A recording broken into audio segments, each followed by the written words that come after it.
contribution to world food export has increased from 3.4% in 2010 to 7.8% last year. India is world's largest producer of wheat, rice, pulses and sugar.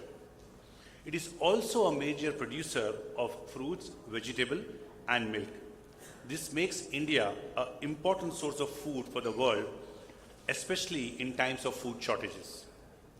A McKinsey report estimates that India has potential to double its agriculture export from 50 billion today to 100 billion by end of this century, end of this decade in 2030. Indian agriculture contributes, all of us know, roughly 18% to GDP and 46% to the employment. It's a very complex end-to-end stream. While the Green Revolution, followed by the White Revolution, helped us achieve the status of food sufficiency, we now need to start talking income revolution. Looking at the end-to-end value chain, the scenario and the sector is absolutely ripe for disruption, benefiting everybody in the value chain.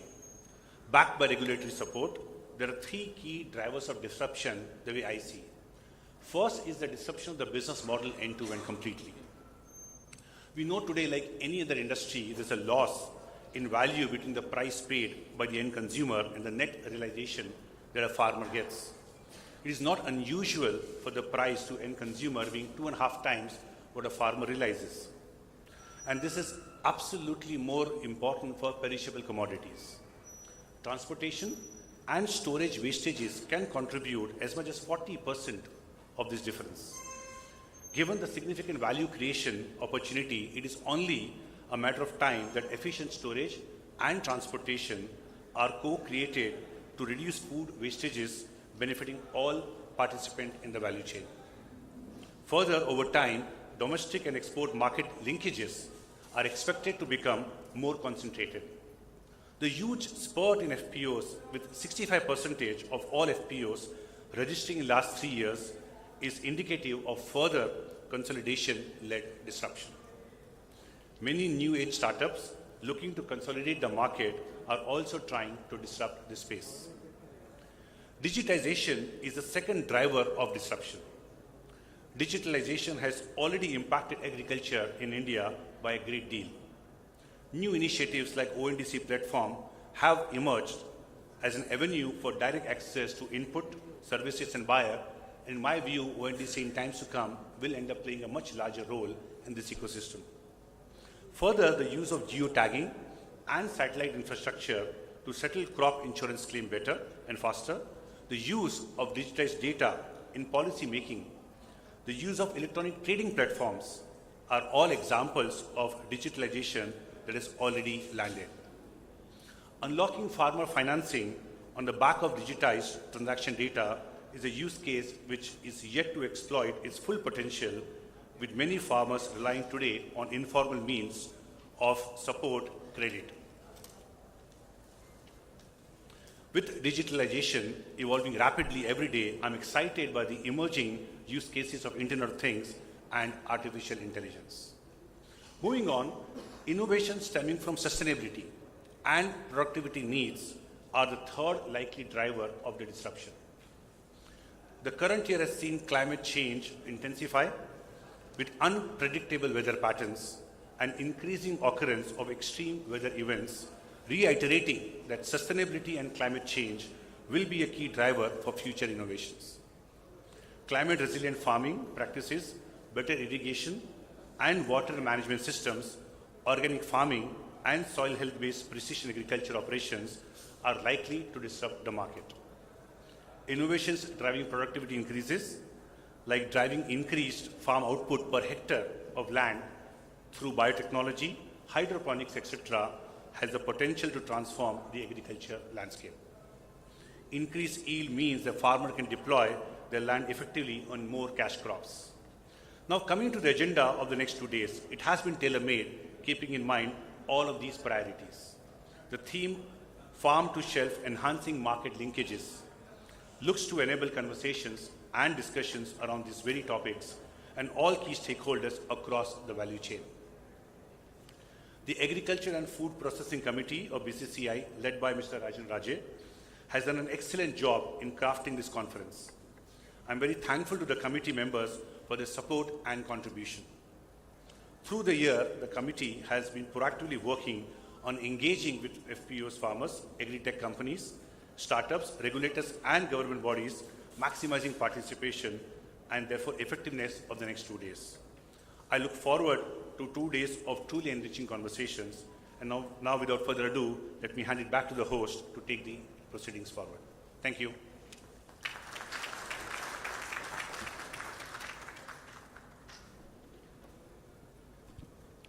Thank you very much, sir, for the encouraging speech.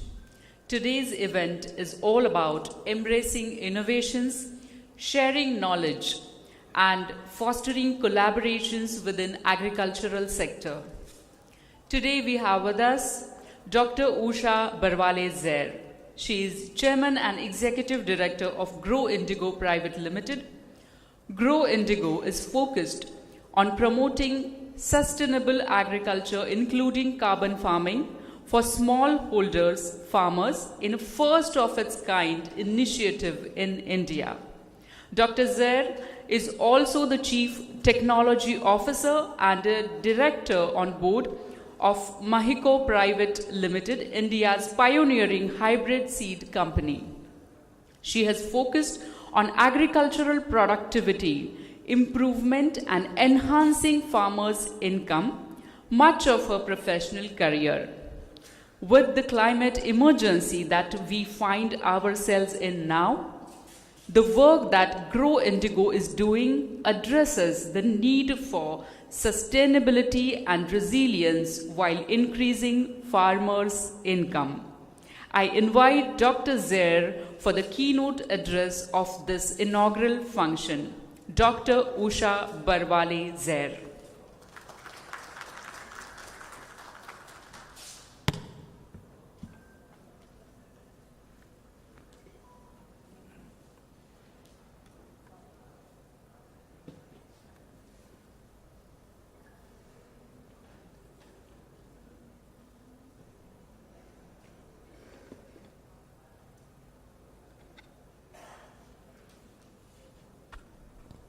Good morning, everyone. First and foremost, apologies for being late. Flight got delayed, then the Bombay traffic didn't cooperate. So my sincere apologies for that. I want to take a moment to thank Mr. Khosla and the Bombay Chamber of Commerce and Industries for inviting me here today to share with you some of the new innovative things that we are doing in agriculture. It's great to see some old friends here in the audience as well. This is the first time I think I've come to Bombay Chambers of Commerce, so it's a great honor to be here today. I have a few slides which I thought I'll start with, farm to shelf, improving market linkages. Today I'm going to talk about market linkages of a different kind from not just saying that this is the produce, now how do I get it to market and get the best price, but think about new innovations which have come in agriculture. And as ma'am mentioned, sustainability is at the core of everything that we do and how we create new opportunities for the farmers from a livelihood perspective.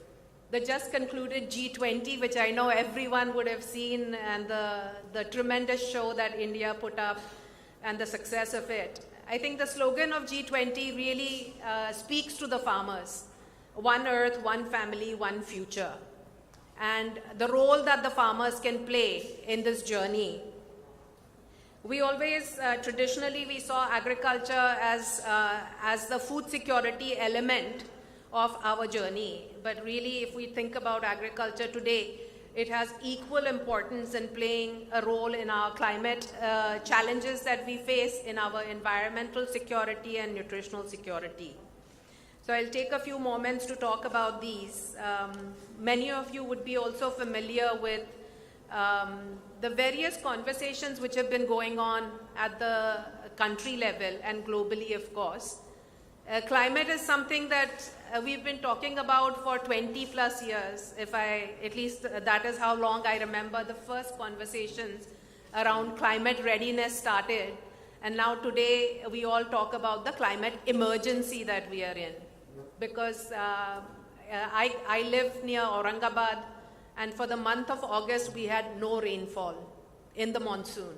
I mean, this is unheard of. This is when we have the most rain. So when we think about agriculture and what is it that agriculture does to help us mitigate our climate challenges is something that I will speak a little bit about. During the G20, the Prime Minister also announced the alliance around biofuels. Again, the smallholder farmers have a role to play and what it is that they can do. Lifestyle for Environment is an initiative that Prime Minister launched, headed by the Ministry of Environment, Forest and Climate Change. And this is an initiative, again, which talks about what is it that we do overall, but then again, agriculture has an important play. And most recently, the government launched a program around green credits. Green credits are credits beyond carbon credits. So carbon credit is what I will spend a lot of time today, but green credits are incentives, financial incentives, which the smallholder farmers can get for saving water, for saving energy, for using inputs which are more sustainable. When we think about Green Revolution was, of course, something which put us on a path to our food security that we have today. If we look at the stamp on the right, it shows the productivity gains that Green Revolution brought about. This was a commemorative stamp which Indira Gandhi, the then Prime Minister, had released, and shows the bar on the right, 1951 to 1968, and the huge, massive jump that we saw in productivity. So while we continue to keep our focus on productivity, but we need to do so now in a sustainable manner. We need to think about regenerative agricultural practices which still continue to give us the productivity that is required, but without damage to our environment. And this is what Grow Indigo is focused on. Grow Indigo is focused on bringing nature-based solutions for smallholder farmers. What all does it do? Improving sustainability in agriculture. While the productivity has gone up, if we look at our farmer incomes, the farmer incomes have actually not gone up proportionally. So this is something that we hope that we will be able to address. Linking farmers to markets, corporates, to sell their produce at a better or differentiated prices, and then better aligning agricultural practices with what the consumer demands. So it no longer is only about production and having enough food, but also what the consumer is requesting more and more. So what I will do is spend a few minutes, talk about what is the agricultural transformation that we are looking for, which is urgently needed from an environmental sustainability standpoint and from a livelihood opportunity standpoint. So if I talk about the livelihood opportunities first and talk about carbon as a crop. If I can talk about carbon as the new cash crop in agriculture. So if a farmer is planting cotton, they can also be farming for carbon in parallel. It's not one or the other, but it's both. So you have two sources of income which are there. So how does one get sustainability / regenerative agriculture to scale and incentivize the smallholder farmers to do so? I think many of you may be familiar that Indian agriculture is only about smallholder farmers. There are, of course, a few 10% or so large farmers, but otherwise most of our farmers are 2 hectares or less. So any innovation incentive we talk about, we need to talk about the smallholder farmers. So 3 different ways in which I would like to discuss the opportunity for the smallholder farmers in terms of which are the crops which can provide farmers incentive from a carbon credit standpoint, from a scope 3 reduction standpoint, or from a green credit standpoint. Can they create a data asset? So when I talk about carbon credit, it's a data product. It's not a physical product. When I started working in Grow Indigo, I only knew about carbon as something I had studied in school and college as an element on the periodic table, but now I understand a little bit better. So what kind of data assets can agriculture generate which provide an incentive for the farmer? And then how do we link it to the markets? The crop and data assets actually is the linkage to the market, as how we can, and I have brought some samples to show you, and we'll pose this question to you also as to, so here's a box of low carbon rice. What does the low carbon rice mean? So some of you may have purchased from time to time a cup of coffee which it says fair trade coffee, and you pay a little premium for it. So this particular box of rice used 30% less water, reduced greenhouse gas emission from cultivation of it by 40%, and of course there's some savings and spillover benefits that you see also. So the question that I would like to pose to you, and this is the linkage to the market, and good that Mr. Tiwari is here, he will be one of the potential buyers and linkages to the market to promote the environmental benefit of this rice. And straw was not burned when this rice was grown. The paddy field was not flooded. It was a direct seeded rice field. And also subsequent crop of wheat, which is also here as a sample, to show that this was, again, the soil was not tilled. So all of these practices, regenerative agriculture practices, are what will lead to sustainability in agriculture. So when we talk about carbon credits or carbon markets for Indian government's national commitments in terms of emission reductions don't cover commercial agriculture. It focuses primarily on forestry. So when we talk about commercial agriculture, which the smallholder farmers are engaged in, they do not participate in the carbon market which is there today. So the voluntary carbon market not only has the advantage of bringing the income from the carbon credit, which you see at the bottom left, roughly 10% additional income which can flow, but also because of the practice changes which the farmers will undertake, they will have additional income opportunities. So overall increase in farmer income from diversification, from carbon credits, from better management of inputs could lead to a higher income by 36%.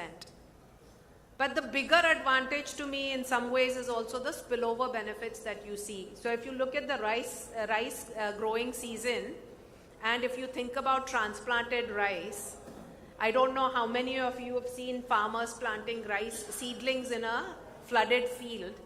The women are bent over, and as a consequence of that, they have tremendous health issues which are documented. And if we go to a direct seeded system in case of rice, then you would address some of these health issues that the women in the rice growing areas have. But also the government subsidies in the water, electricity and fertilizer would be a tremendous saving which will accrue to the government and then also to the farmer. So when we think about a carbon credit is 1 ton of carbon dioxide equivalent. So there are 3 gases which are emitted in agriculture. Nitrous oxide, which comes from the fertilizer use, methane in case of rice from the flooding of the fields, and then of course carbon dioxide from the use of fuel and so forth. So when we combine these 3 and put it as carbon credit, 1 ton of these is equivalent to 1 carbon credit. So like I was saying before that I didn't know what carbon was other than the very basic. This is what a 1 ton of carbon looks like, shown here in the balloon. And if you compare it to the building in the back, then you get the magnitude of it in terms of this is how much of the carbon dioxide equivalent you've been able to save by following regenerative agriculture practices. So when we started the carbon program, we actually it was very difficult to explain to anyone what carbon was. And so one of the things that we've started is a carbon kaksha. You can Google it on YouTube. You can see these videos. They are 2 minutes videos which go out to the farmers. Farmers are able to then understand small bits and pieces of what carbon is and how they can participate. I already discussed about the low carbon rice and low carbon wheat. Now the question is why? Why would anybody be interested? So if we look at the consumers, all of us sitting here, we are very conscious of what we eat because it impacts our health, but then also the awareness about the impact on the environment and the climate changes that we are seeing is very much top of mind issue for all of us. And so consumers are demanding that we have better products and outcomes that we can participate in. Food companies have declared their emission control targets, and Nestle, for instance, said that they will be carbon neutral by 2030. Microsoft said that they will be carbon neutral from the day they started by a certain date, and so on and so forth. So everyone is looking for how we reduce our carbon footprint. Regulators actually have also come in, and so while so far it is a voluntary thing, but it will not be for very long. Even SEBI, if we look at it, has now said that they have to mandate business responsibility and sustainability reports for ESG disclosures. So it's going to be the way we do business. This is not a CSR activity. It is the way we conduct our business, which needs to be sustainable and regenerative. And just to illustrate further, again, on the low carbon rice, so straw was not burned, environmental impact, pollution reduction, and then, of course, the benefits that you see on the right. Similarly, you have the impacts from the low carbon wheat, so higher sequestration in the soil and improved soil health in general. The second piece that I want to just focus on for a couple of minutes before I close is around alternative inputs. Alternative inputs, so biological treatments which are a replacement or alternatives to chemical or synthetic inputs which go into agriculture have become much more scientific.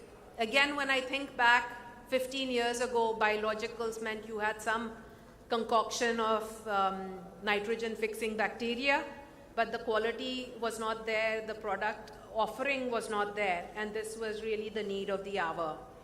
And so what the new biological products which are in the market, and let me just go to that,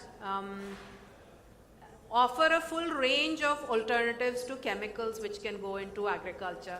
These are not necessarily replacements. They can be supplements, they can be partial replacements, and without compromising on productivity. Because you can't put the burden on the farmer saying that you use this product because it's good for the environment, but you'll lose 10% of your productivity. So I think this is a very important element. So when we look at the offerings now, which not only Grow Indigo but other companies also offer, span the entire cropping cycle. So the farmer has a choice of alternative inputs which can go into agriculture.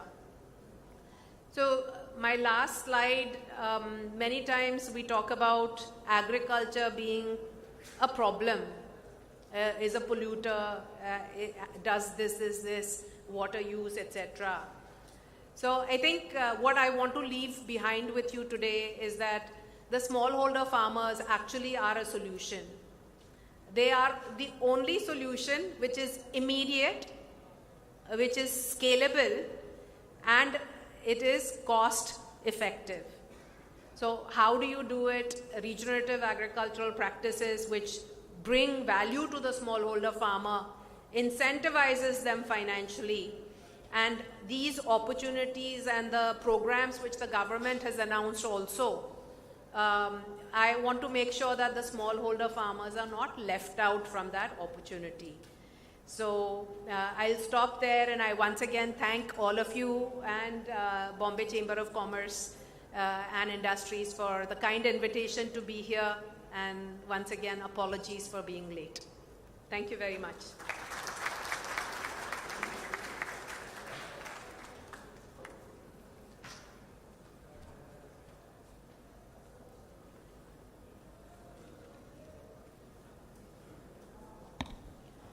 Thank you very much, ma'am, for the insightful words. Today we have with us Shri Dashrath Tambhaleji. Sir has served in various positions in Government of Maharashtra in Agriculture Department.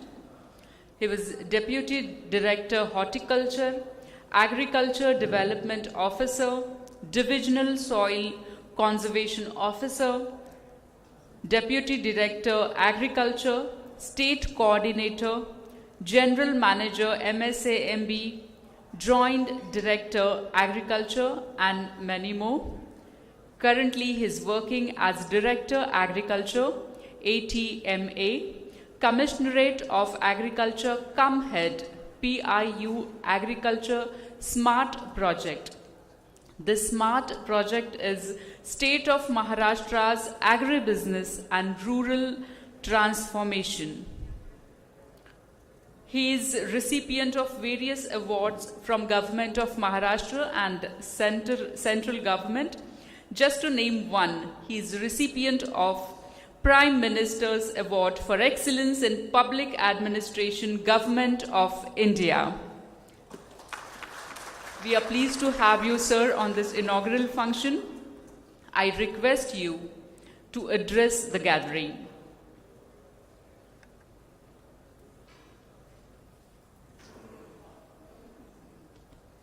Good morning, all. Respected dignitaries on the dais and delegates. Today I am in a cricket team. There is a 12th position.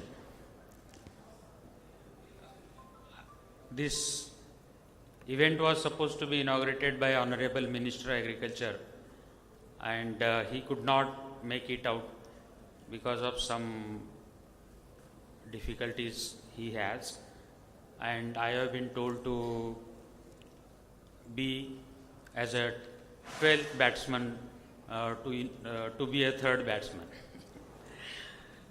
So thank you for this promotion, BCCI and Kisan. So all through the speeches we heard about are regarding the sustainability in agriculture. The today's event itself is for farm to self.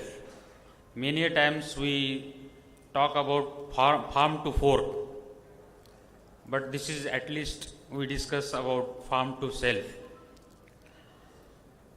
So, among the people who are in front of me, our Guru Dr. Goel sir is also here. So, whatever I would speak, he will excuse me because everything I learned from him only. So, presently I am working as a Director Agriculture Atma. So the concept of agriculture extension evolved from increasing the productivity itself. Initially, all of us know how we were fed and how we over a period of time became self-sufficient in food grains. But later, once we became self-sufficient in food, there are residual effects which are more dangerous, and we are tackling those those issues since last 20 years. After self-sufficiency, we could not keep up with the pace of growth in agriculture. And because of that, there was a 53rd Planning Commission full-fledged meeting headed by first time discussed regarding the growth in agriculture, also by maintaining the fertility and other issues. Then the issue of really whether the fruits of self-sufficiency, what the farmer could gain out of that. Country has become self-sufficient, but what about the fate of farmer? And the issue really came up was now how to make farmer market resilient. So that was the core issue, because when I produce any commodity and sell at the rupees of, suppose at 1 rupees a kg, then it is sold at the cost of 4 rupees a kg. Then the real issue came up, how to make this entire farming community market resilient. And then during 2010-11, we had one World Bank project called Maharashtra Agricultural Competitiveness Project. The whole issue was that the entire farming community, 80% of them are small and marginal landholders. And if they want to reach out to the intended market with such a small scale, they won't be able to reach the market. So there was an idea to form the farmer groups and federate them into farmer producer companies. So initially we did that through the Maharashtra Agricultural Competitiveness Project. 400 such farmer producer companies were mobilized, and they were offered some kind of infrastructure so that they can reach out to the market. Then the entire Department of Agriculture was working for the market-led extension. But beyond that, this was not enough, because only we can't, in a value chain, we can't consider market and a producer are not the only two players who are operating in the entire scene. There are many others as input producers too, right from logistic to APMCs and the wholesalers, processors and retailers, and then the consumers. If we want to think holistically about all these actors and their actions, then the value chain development based agriculture extension was important thing, which is being addressed now through a project called SMART, State of Maharashtra's Agribusiness and Rural Transformation. The objective of the project is to develop competitive and inclusive value chains of agricultural commodities, focusing smallholders and agripreneurs in state. And as a part of this project also, now we need not invest in mobilizing the farmers into farmer producer companies, because Maharashtra has already 1/3 of farmer producer companies of entire nation are in the Maharashtra. Now we need not invest in mobilizing, but to bring them in developing the value chains of commodities, so that the economies of scale and the benefit of these things can be actually made to the farmers. Now, for this, we offered certain kinds of value chain development sub-projects. For example, there is an institutional buyer, and there is an understanding between an institutional buyer and a farmer producer company. And to develop such value chain, certain facilities, certain infrastructure is needed by these farmer producer companies. They may need a warehouse, they may need a transport facility or a cold chain. So all such infrastructures are being subsidized through this project, and up to 60% viability gap fund is offered to these farmer producer companies. So this is something we are doing for the market resilience and to develop the value chains of agricultural commodities. Now along with this, there is another challenge, as ma'am has talked about, climate resilience, how to bring in the climate resilience. Now we are spending about $300 million on the SMART project, and another project called is also being implemented by State Marketing Board also. The similar kind of project for the value chain development of fruits and vegetables. We already implemented the first phase of project of POCRA, project on climate resilient agriculture. We spent about 4,000 crores on this project, and a second 2.0 POCRA is there in pipeline, on which we will be spending about 6,000 crores for the climate resilience of agriculture. For this also, the villages which are most vulnerable to climate change are being selected through certain criteria, and in a saturation mode, means the entire watershed will be developed. All the climate resilient technologies those are required by the farmers will be offered to those villages, selected villages, and in this way we are targeting both issues. One is the market resilience and another is the climate resilience. So these are the things about what we are doing in this field. Now this kind of event is very important for Department of Agriculture and very supportive to these projects also, because we invited about 100 farmer producer companies, those who are investing in the value chain development sub-project of commodities. They are showcasing what kind of product they can supply to the industries, to processing industries, to retail chains, etc.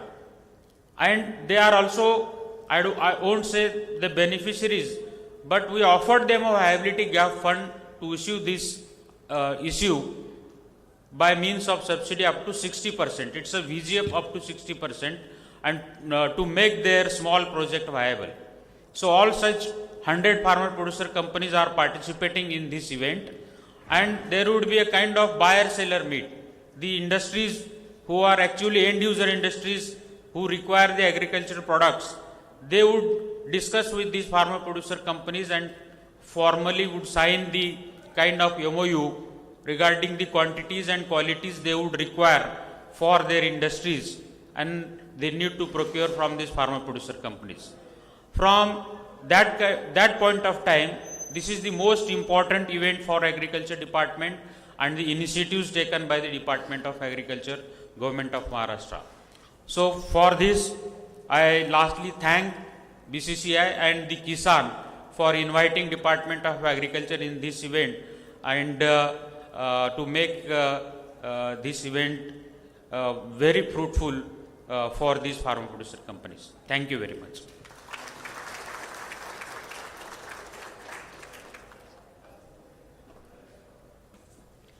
Thank you very much, sir. कहते हैं, खोल दो पंख मेरे कहता है परिंदा, खोल दो पंख मेरे कहता है परिंदा, अभी और उड़ान बाकी है। खोल दो पंख मेरे कहता है परिंदा, अभी और उड़ान बाकी है। जमी नहीं है मंजिल मेरी, अभी पूरा आसमान बाकी है, अभी पूरा आसमान बाकी है। मेरे ख्याल से आज इस एग्रीकॉप कॉन्फ्रेंस का एक ध्येय ये भी है कि एग्री बिजनेस जो है वो आसमान की ऊंचाइयां छू सके। Moving ahead, ladies and gentlemen, it's time to release the analytic. For that, I invite on the dais Dr. Sachidananda Shukla ji, Shri Indranil Panji and Mr. Amit Salunke ji on the dais for release of analytic. Please welcome with a big round of applause Dr. Sachidanand Shukla, Committee Chair, Economic Policy, Research and Development Committee of Bombay Chamber and Group Chief Economist, Larsen and Toubro Limited. Dr. Sachidanand Shukla ji, can we have you here? He's here. Okay. Mr. Indranil Pan, Committee Co-Chair, EPR&D and Chief Economist, Yes Bank. Mr. Indranil Pan. I invite Mr. Amit Salunke, Business Head, Satshore, to join us on stage to release the analytic. Mr. Amit Salunke. And I request all the dignitaries on the dais to release the analytic, brought to you by the EPR&D Committee of Bombay Chamber and Satshore. The analytic is an analysis of the current economic and market conditions by various experts and industry thought leaders. The first edition we are launching today, titled Financial Rural Bharat, covers multiple areas including agriculture, climate change and its impact, rural credit, labor force and rural FMCG. The analytic is getting released by all the dignitaries on the dais. We need really a good round of applause from you all. Thank you very much.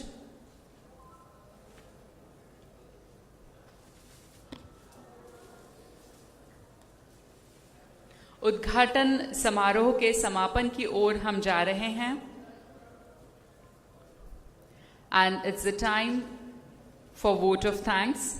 We have with us today Shri Rajan Raze, he's a chemistry and management professional with rich industrial experience of 44 years.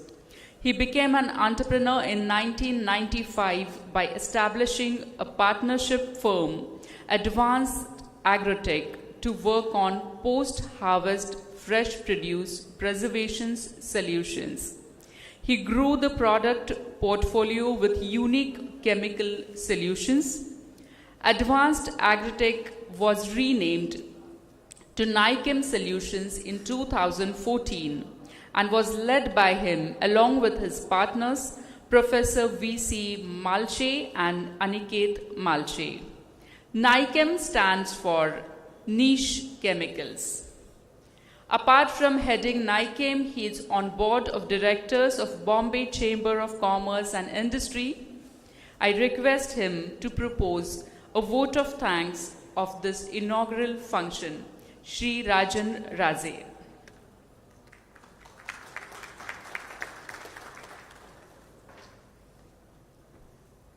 Thank you, Mrunmai.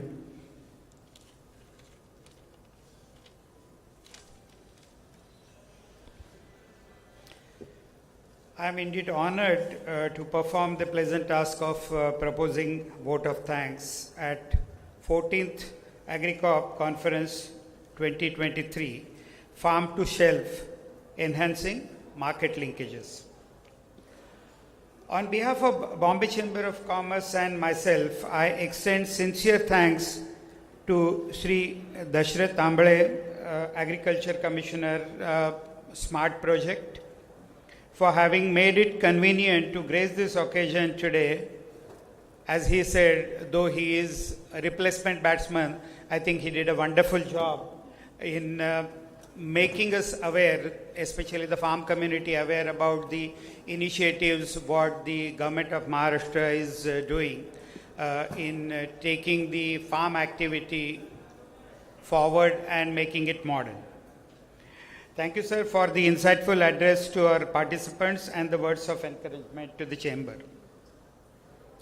I would also like to thank our keynote speaker, Dr. Usha Barwale Azher, Executive Director, Grow Indigo Private Limited, for sharing her valuable inputs at the conference. I think she truly made all of us aware about what agriculture should be in the future, and apart from actual farming, what are the other benefits what the farmers should be looking at. I would also thank our President, Mr. Ritesh Tiwari, for taking time from his busy schedule and addressing the audience in the conference. I would like to thank Kisan Forum and his entire team for the fruitful association for making this entire event magnanimous and larger day by day. And finally, this conference would not have been accomplished without the strong support of our sponsors, State Bank of India, Rallis India Limited, Celsius Logistics Solutions Private Limited, BSF, Godrej Agrovet Limited, Nichem Solutions, NABARD. And our media partners who are covering this event, ABP Majha. I would like to thank the audience for taking out time from the busy schedule and participating in this important event. And obviously the FPOs who have come here in great number to take advantage of this entire event. I now hand over Ms. Mrunmayee to take these proceedings further. Thank you very much again.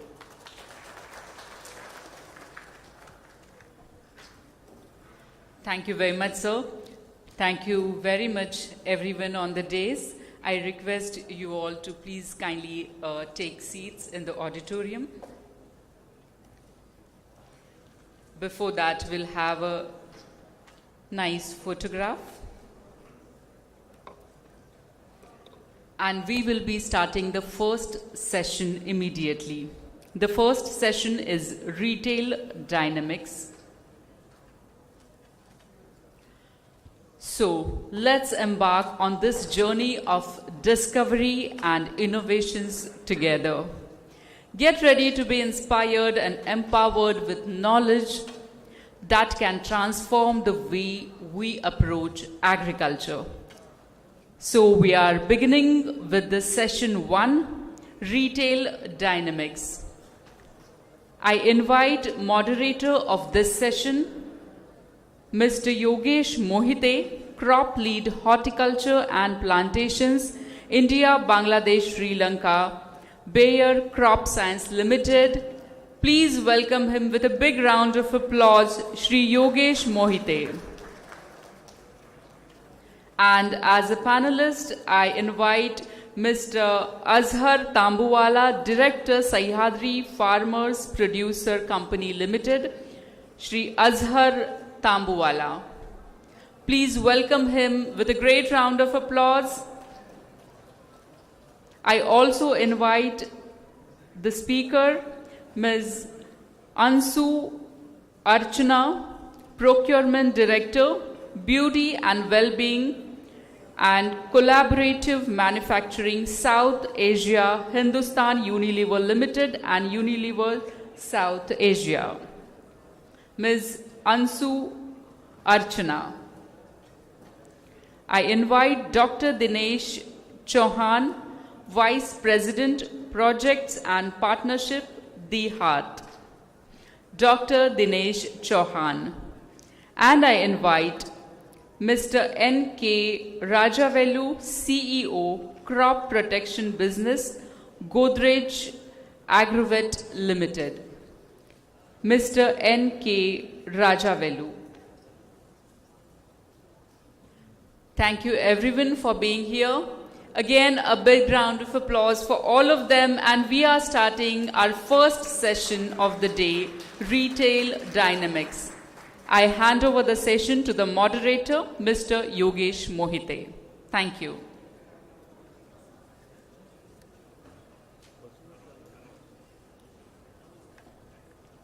Hand mic, please.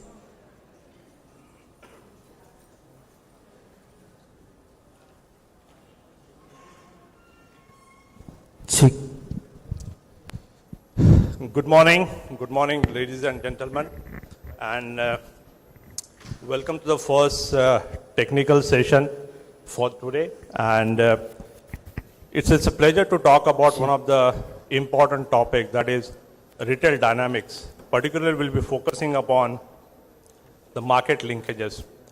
Now, to start with, since morning you heard from a couple of speakers that today India, we are really self-sufficient in terms of overall food production. Either we talk about grain production, we are the leader in rice production, second largest wheat producer, we are the leader in pulses production, we are second largest in fruits and vegetable production. So the picture looks quite good. But if you go to the farmer and ask, what is the biggest challenge you face? I think more than 70-80% growers will talk about the market linkages, and the optimum price they get for their produce. Now, why it is happening when we are very much sufficient in terms of production? And this is where I think even government is also realizing the importance of the marketing of the produce, the procurement part. We also heard from the commissioner that market resilience is becoming very, very important. And this is where there are many government initiatives which has come up. We talk about APMC Model Act, ENAM, agri-warehousing, and then most important, the FPO part, which is primarily collectivization of the produce, is one of the very, very important aspects. Now, all these things will have a very, very important and positive contribution. It will ease out the things.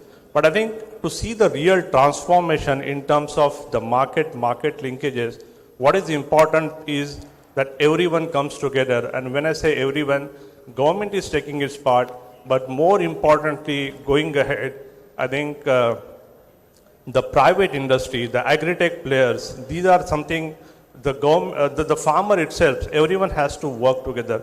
So today we have got a very diverse and expert panelists here, and we will definitely like to hear from them that what could be the probable solution, what could be the improvement areas, and what could be the real transformation things we could see going ahead. But before that, I mean, when we are talking specifically about market and market linkages, what are the different challenges we see? I think one of the most important that there is a lack of timely and accurate farmer information. And this is where we see there is sometimes glut, overproduction, and then there is a shortage which is happening. We see challenges around infrastructure, either it is logistics, then storage, cold storage, the grading system. Also, there is a high level of layering in the entire value chain. And then there are some awareness issue, the adoption issue of technology, which are happening at the grower level. So looking at all these challenges, let's hear from all our panelists. And let me first introduce the first panelist, Mr. Azhar Tambuwala. So he has been involved in the field of agriculture since 1995, and he has built, along with 800 other farmer stakeholders, India's largest farmer producer company. Everyone is well aware of Sahyadri Farm. He sits on the board of Sahyadri Farms as well as that of many other companies ranging from horticulture, technology, and pharmaceuticals. He is actively involved in the social space, leading the Rahat Foundation, which works to promote art, culture, and women empowerment. And he is a sport enthusiast and avid runner. Please welcome Mr. Azhar. And Ms. Tambuwala, my first question to you, I mean, Sahyadri has established different networks, particularly when we're talking about the market linkages. So how easy or difficult it is for an FPO to set up our own distribution channel, including either its own or franchise retail stores? And what are the challenges and learnings you had in this journey? Thank you, Yogesh, for that question. And that's actually a very big question to be answered in a few minutes, because all that we've tried to do at Sahyadri has been for a first time. So there has been a lot of learnings, which is good and bad. And we also believe that, you know, when you fail, you learn and you know what you should not be doing. So when you speak of, you know, today's session is more about farm to shelf. And we've been in the retail space, we've tried to go into the retail space trying to reach the consumer with the idea of food safety and traceability and knowing where your produce is coming from. I mean, I often use this example that whenever we are going out to buy probably a car or clothes, we look at brands, we look at what's happening, we look at warranties, guarantees. But when we are going out to buy a fresh produce, there is nothing of that sort. 98% of all fresh produce that we are buying is off the streets. Only 2% is in retail stores. Now 90% where there is no, that 98% is on the street with no traceability, with no understanding of where that produce is coming from. So we thought of actually reaching the consumer with a sense of traceability, with trying to show the consumer where the produce is coming from, that it is coming from a reliable, dependable and a responsible source. And getting into the retail space with this thought was bold, was for the first time, because we tried to set up specialty stores which are specializing purely into fruit and vegetable and allied products. However, we also realized that the retail stores, there is a typical, just this is part of the learning that we had, is the consumer, there is a very small consumer which is willing to pay a little premium on fresh produce inside a store, and for the entire experience and for the benefits of having traceable produce which is coming from a safe source, which is putting in good produce into your family's homes. Most of the people are actually trying to match the price on the street, which is very difficult. And to make that feasible, we needed to expand our entire retail space, and we had to change all the product lines. So slowly and surely, we had to shift from actually becoming a fresh produce reality shop or a specialty shop to getting into a retail space of commodities and items that we were not really directly involved in. It was started becoming more of a sourcing thing. So 50% of goods actually we could be responsible for because they came from our farmers. But again, the balance 50% came from other places where we had to put in systems to find out traceabilities and responsible sourcing. So that started becoming difficult. And when you look at larger retail formats in the country today, look at the Reliance or the big bazaars of today, what they're doing is they're not specialty, they're into the entire retail space from anything, not only perishables, but from home furnishings and retail and electrical appliances and anything that you have. And in that they have a small space for fresh produce. Now whether that fresh produce with all its challenges, with its perishable nature, of able to throw it away, what do we do with produce which is not actually sold off, can we convert that into salads, can we cut that into juices, all these kind of things. These bigger retailers are still not in serious profits in the fresh produce side. And this is a learning that we had, that getting into the retail space requires a larger format than simply specialized F&V stores. And this is something, I mean, if there are FPOs over here, direct to consumer is a great concept. If you go into farmer markets, setting up retail stores, franchising models, bringing in profitability is a bit of a challenge. And we face that burn, and if you have that ability to face that burn, please go ahead. There is scope, but it's not an easy journey. We've learned also through difficult ways. I hope that helps you answer that. Thanks, Hazar. So I think everyone will have its own learning, but at a broader level, you feel that there is an opportunity, and as a FPO, it could be done. Definitely not easy to set up own channel, but in terms of understanding the specific requirement which are coming from the consumer, if you are able to meet that requirement, then definitely you see this as an opportunity. Thank you. Let me come to Anshu Archana. So Anshu is working with Hindustan Unilever Limited as a South Asia Procurement Director for Beauty and Wellbeing and Collaborative Manufacturing. She also leads Global Supplier Diversity and Living Wage Program for Unilever. She has a diverse experience of managing procurement and partnership, supply and demand planning, many other functions at global FMCG and pharmaceutical firms. And before joining Unilever, she was heading Europe, Latin America sourcing, and end-to-end supply chain for Glenmark Pharmaceutical. And so, first question to you, as a procurement head for one of the largest FMCG company, what are your expectations from the growers when it comes to buying of the agriculture produce? Hi. Good morning to all of you, first of all. And thank you very much for spending some time with us. So, Yogesh, I'll try to answer this question in two parts. First, that as a company or as a procurement professional, what are the key things, what we look for when we go for buying any product as such, and especially especially agricultural products. And then second part, that how entire environment is evolving, and we are preparing to manage that entire piece, and especially the resilience piece is very critical. So when we look for any material, not related to agriculture material itself, three aspects are very, very critical for us.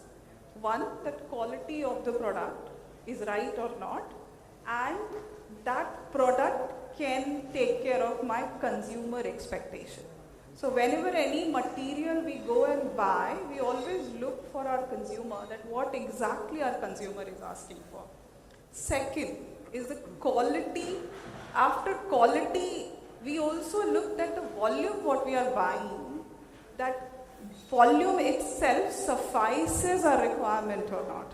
And the third piece is continuity, that continuity of that material can be sustained over a certain period or not. When I talk about quality, it's absolutely no non-negotiable aspect. For an example, when you go and buy Kisan ketchup, you expect certain quality, right? Certain color, certain taste, certain consistency in product. And for that, whatever produce you select, that has to be with a certain quality. If it doesn't match that certain quality, then possibly you will not like that Kisan ketchup over and over years, right? You have to keep that consistent quality across India and across the timeline. Doesn't really matter if you're buying something in January or in December month. So that is the first aspect. Second, the volume. And especially when we talk about volume, it is very important because you set up a manufacturing plant for certain years and certain capacity. If you cannot run that capacity for certain time, or whatever business case you have prepared, then certainly economy doesn't work. And the second part also, you cannot take care of your consumer demand, which is going to be there. Then the third aspect, which is very, very critical, continuity. When I talk about continuity, actually that is related to many things, and especially when we talk about sustainability. Actually, people most of the time we confuse with one fact, that sustainability is something we are doing it for environment only.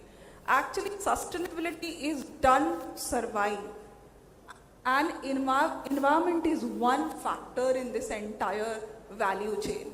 So continuity means that am I going to get that produce or that material continuously for that certain period, so I can manufacture the product and take care of my consumer demand. And here as Unilever, we have been working with farmers very closely through our partners, and Sahyadri is one of our partners. We have been working for a decade now, and we have worked literally towards making tomato available with a certain quality, with a certain consistency. Then only we could actually manufacture Kisan ketchup, which is completely local product, what I would call. Just to give you some data, Yogesh, few years back, despite India is a second largest tomato producer across the globe. Despite of that, we process only less than 2% of tomato. And reason exactly what I called, the quality, consistency, volume availability. And because of that, we had to import tomato from outside, despite we are being one of the largest producer across the globe, right? Then we worked with our partner and we have started developing certain supply chain and value chain so that tomato can be available throughout the year. We can process it and also, convert in a final product.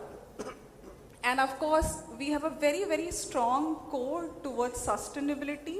We call it Unilever Sustainable Agricultural Code. And that is very important for us because as a company, as Azhar was also calling out, that where that material is coming from is very critical. If you cannot trace it, then you cannot ensure availability as well as quality as well as food safety altogether. So that's where we, from this FPO, the entire organization, we just would like to pass the message that the three aspect is very critical for us: quality, continuity, and consistency of this entire produce available to us. Thanks, Anshu. And so you also mentioned about consumer experience, and when we are talking about market-led production, I think this is one of the very, very important aspects to know about what are the specific requirements coming from the consumer side.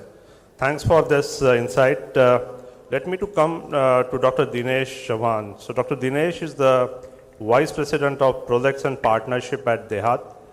With over 22 years of experience, his expertise is in farm solution, large-scale modern farming, supply chain management, business development, and trade finance.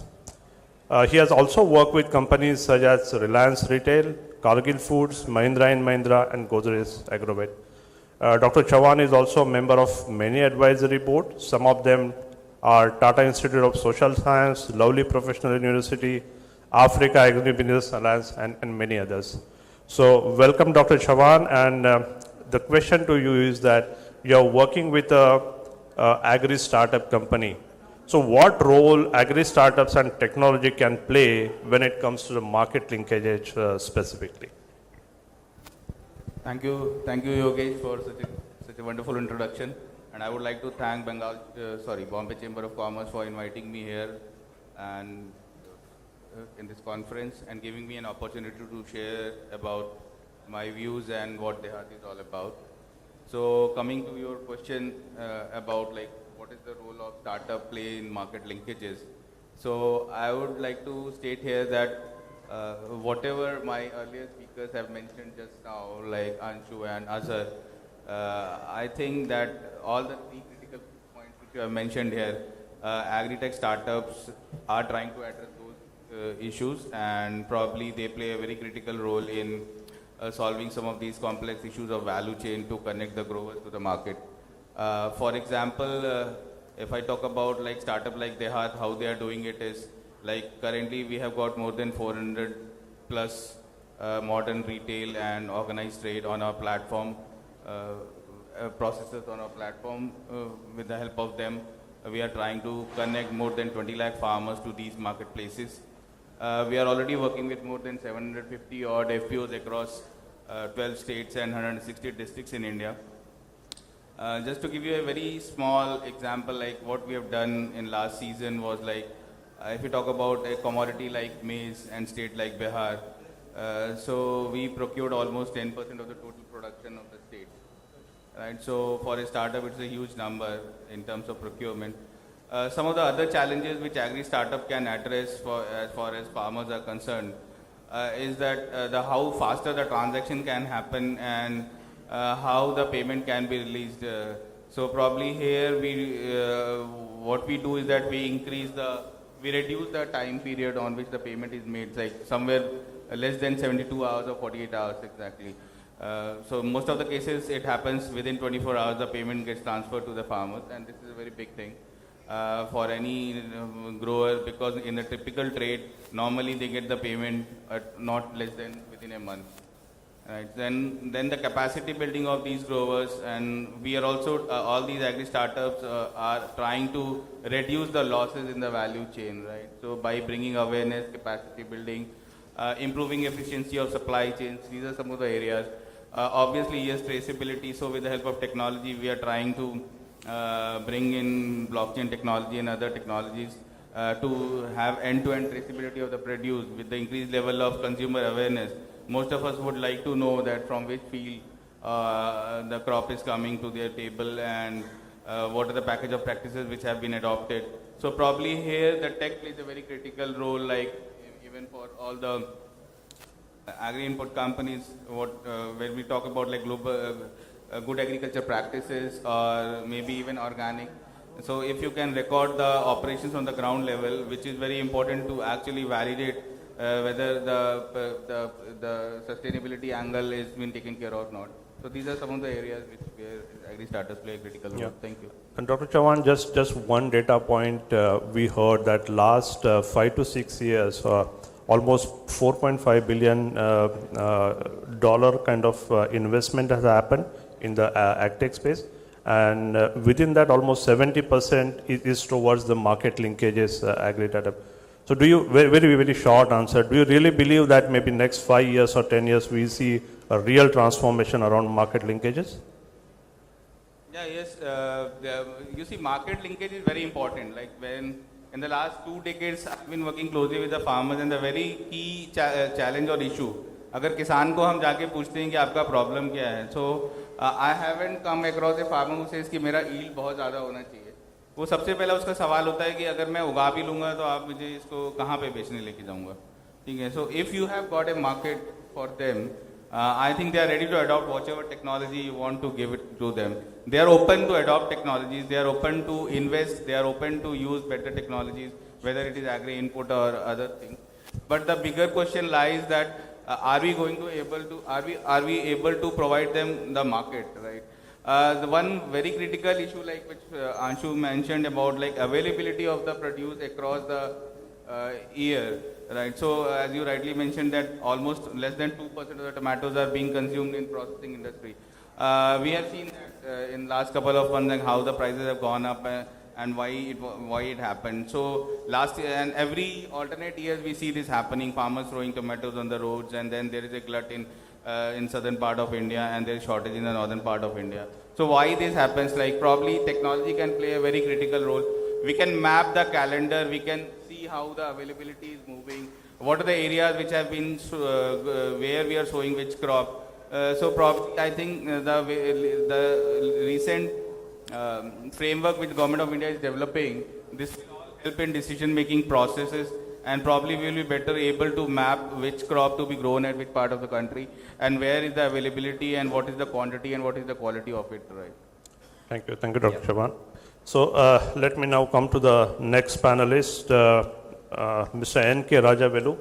Mr. Rajavelu is the CEO of crop protection business for Godrej Agrovet Limited, with over more than 25 years of experience across different roles in building and growing profitable business. So he started in sales and then has headed different functions within the organization.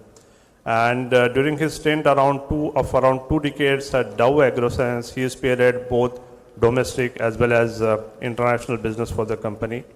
He is also a very active participant at various industry forums and like to contribute on different industry issues as well as mentoring of the people.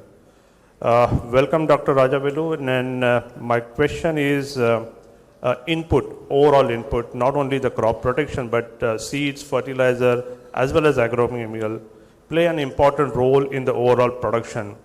And while we are talking about the market linkages, I think again it goes back to the quality, it goes back to the productivity. So can you elaborate with some of the examples how the inputs are very, very important and it's helping growers for better production and quality? Yeah, thank you, Yogesh, and welcome all the panel members here for this important topic. From agri input point of view, I think all of us touched upon certain vital points. I would also like to reiterate the same thing. I mean, for any input to the farmer, I believe, the quality, availability, accessibility and affordability are the key things that helps the inputs to the farmers. And if you just look into the whole production cost, almost 50% of the production cost is coming from these basic inputs. Not we talk about the labor and other things that follows after that. And if you be very particular, if you just look into it, almost like 15-20% of the input cost comes from only from seed. So, which can be improved to 45% by adding other efficiencies into the system as the farmer grows the crop. So I think it's very critical that the quality input which is available at and accessible to the farmer at an affordable price is something that is very, very important. But at the same time, we also feel that what are the things that the farmer or what are the initiatives that we can take in terms of helping the farmers to be better in their activities in terms of the production and ultimately leading to the market linkages where he wants to realize a better price.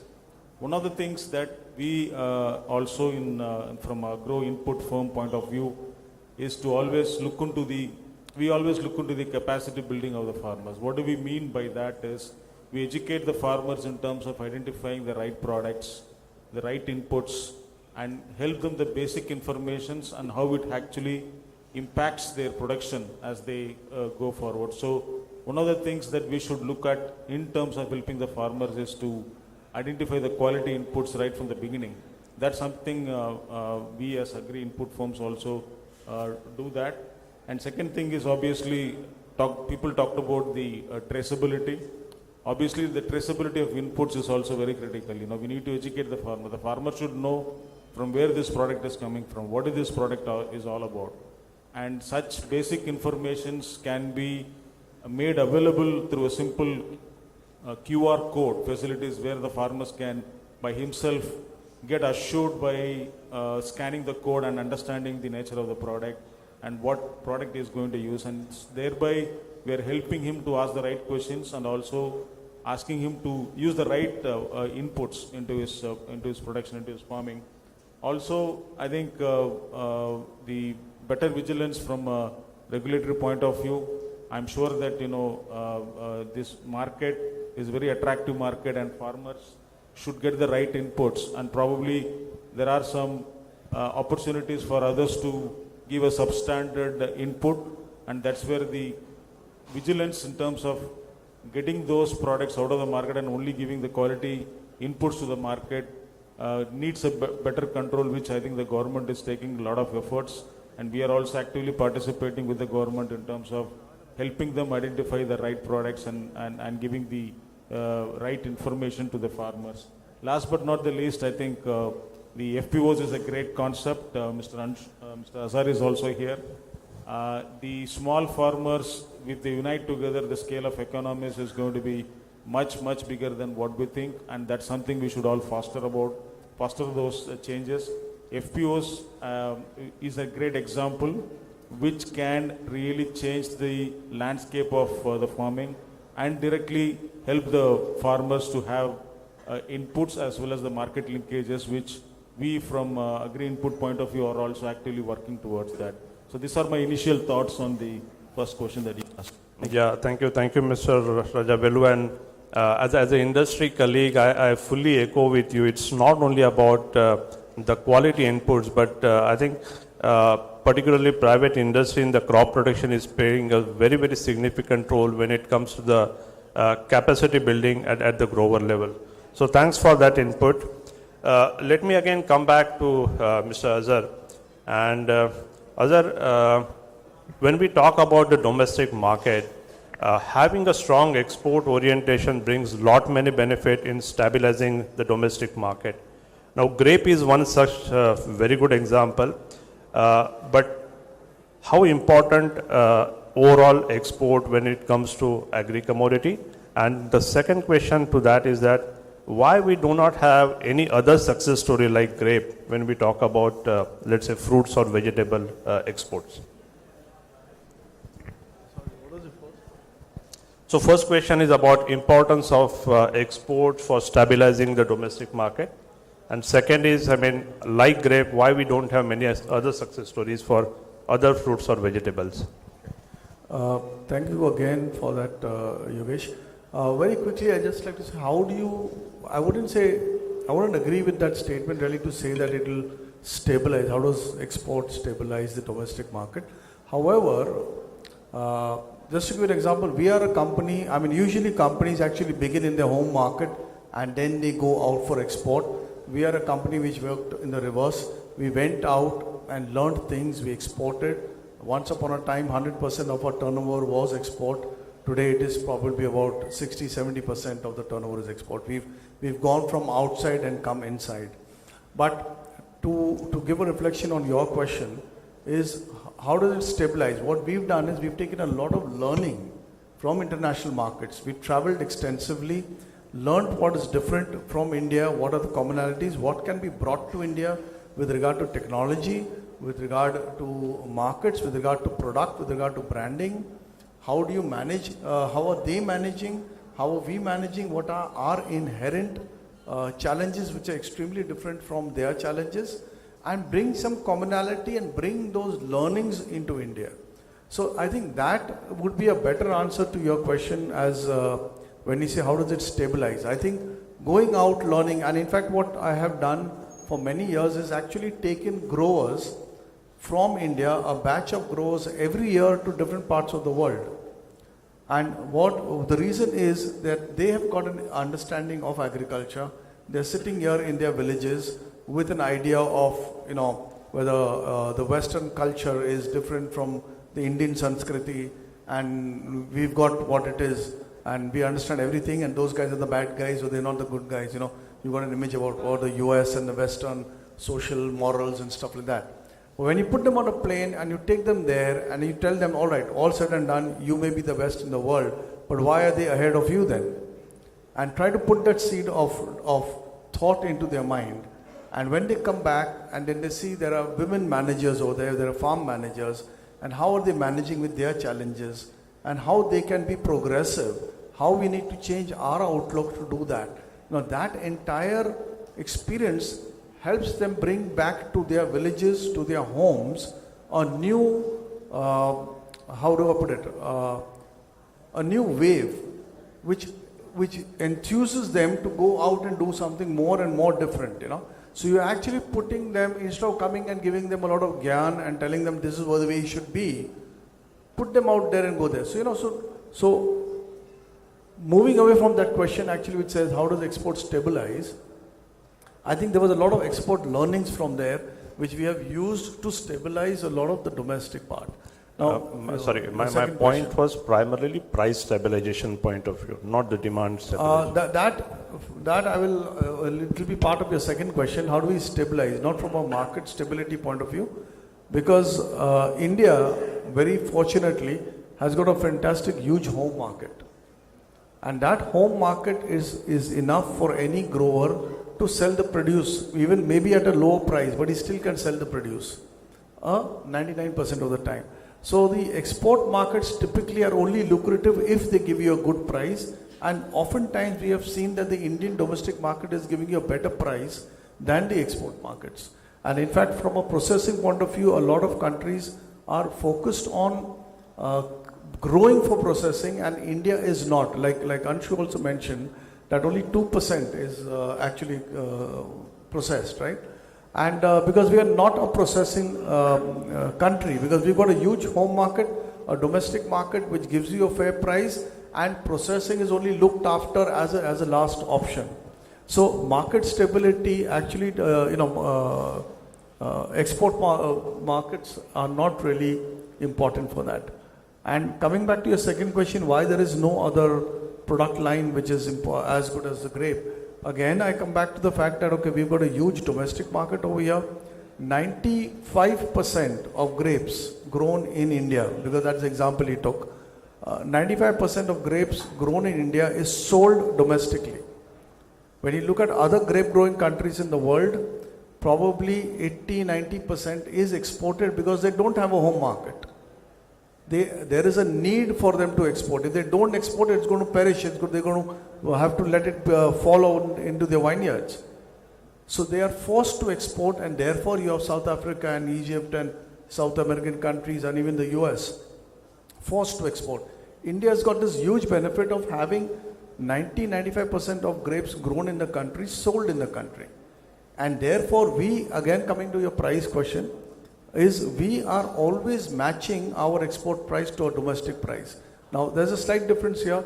Other countries, because of the fact that they have to export, they're working on a production price. So they look at it as a business, as a manufacturing, that you put in your costs, I've got a cost and I need to earn above that, so they work on production price. India, on the other hand, is working actually on a market price. So my manufacturing price could be X, but my domestic market is giving me X plus. Therefore, my export price has to be X plus plus. Otherwise, I cannot export, because a grower will say, I'm not incentivized enough to actually export. Again, to answer the last bit of a question, why no other product? Again, it is that with being the second largest producer of fruits and vegetables in the country, grapes again 95% stays in the country, only 5% is exported. We do not have any such niche product lines. Now grapes enjoys a window in the world where nobody else grows grapes. So this is one of the larger reasons that in that window, India is able to fill in that gap.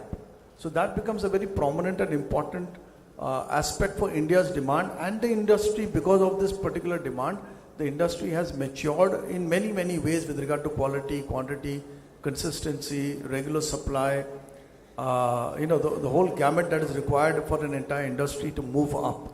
And that has happened, which does not exist typically in many other product lines in India, because of which you cannot really find a niche. And if you then need to compete with other countries which are working on a production price and you're working on a market price, this is where the disparity comes, because there's no real demand for the product and it's a push product more than a pull product.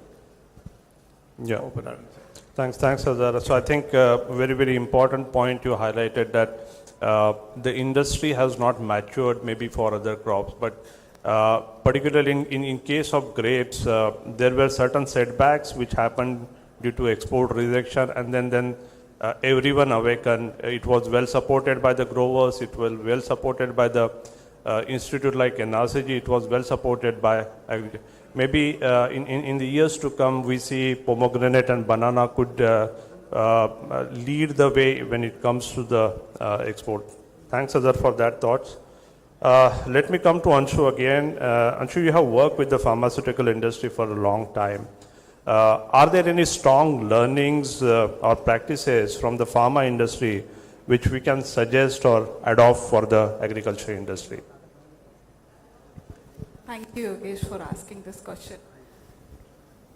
I think we can learn a lot from pharmaceutical industry, especially when it comes to food. In pharmaceutical industry, usually any medicine you prepare that's for life and death, either you consume or apply, it directly impacts your health. Similarly, food you ingest, it has exactly same impact the way medicine works. Of course, medicine is a chemical, so it has certain way of working. It can be faster working on your body, but food, exactly what you consume, your health gets decided by that. So I think quality and safety of the material or product is key in pharmaceutical. It has evolved due to regulatory requirement in general. However, in food, in Unilever, we are obsessed with the quality or safety, food safety. Considering the one simple incident like salmonella presence in that product can kill entire brand, certainly that safety has to be at paramount every time we produce, and this production directly is linked with the material. And the second part is traceability. In pharmaceutical, again, it came due to regulatory requirement. However, in food, it is very important that we trace from till the grower end. And let me bring very factual importance over here. Dr. Usha has mentioned carbon credit. Now, when you talk about carbon credit, if you do not trace each and every step on the way, you will not be able to calculate your carbon footprint. Similarly, you will not be able to do a long-term planning that how this entire material availability throughout the time will be done, and at the same time the safety, let's consider there is some problem at later stage, you will be able to trace back that where problem came. So I think two aspects, that safety and traceability for food products are very, very critical, and in coming years it is going to be even more important if we want to become a world leader for carbon credit piece. So when you are able to trace till, you know, that what is your carbon footprint, how it is getting manufactured throughout the process, I think will be winner in coming years. Yeah. So, Anshu, you mentioned about two important things, safety and traceability. I think today also, when we talk about safety and traceability, primarily it is related to export. So when we talk about export, these both the things become very, very mandatory. But when we are talking about domestic market, I think still we need to be more sensitive. And this is not at particular level, but across, at the global level, at the consumer level, we need to have that high level of awareness about safety and traceability. Thanks for highlighting that. Just to add on, Yogesh, as Azhar has also mentioned that around 95% of our produce gets consumed in our country. We have a biggest advantage that we have a big domestic market. So unless we respect our own market and ensure the traceability and food safety, we will not be able to actually solve the food crisis problem as such. So I think it would be very important that we respect our domestic market, because anyways 95% of the product gets consumed in this country. And we have a growing population. So certainly, you know, dialing up those aspects for our domestic market would be very critical. Yeah. Thanks, Anshu. Let me again come to Dr. Dinesh. Dr. Dinesh, going ahead, what role online platforms, e-commerce channels will have again in terms of market linkages? And in continuation of that, I mean, what will be your advice for the grower when it comes to the adoption of this, let's say, new channel or new technologies?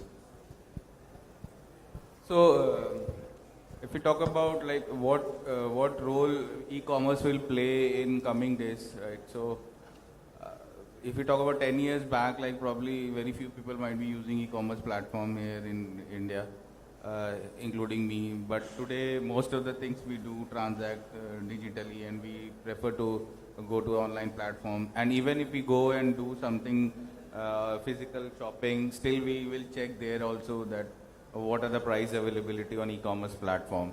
So the decision making process is like each and every consumer will go and validate the e-commerce platform before even going in for physical transaction at store itself.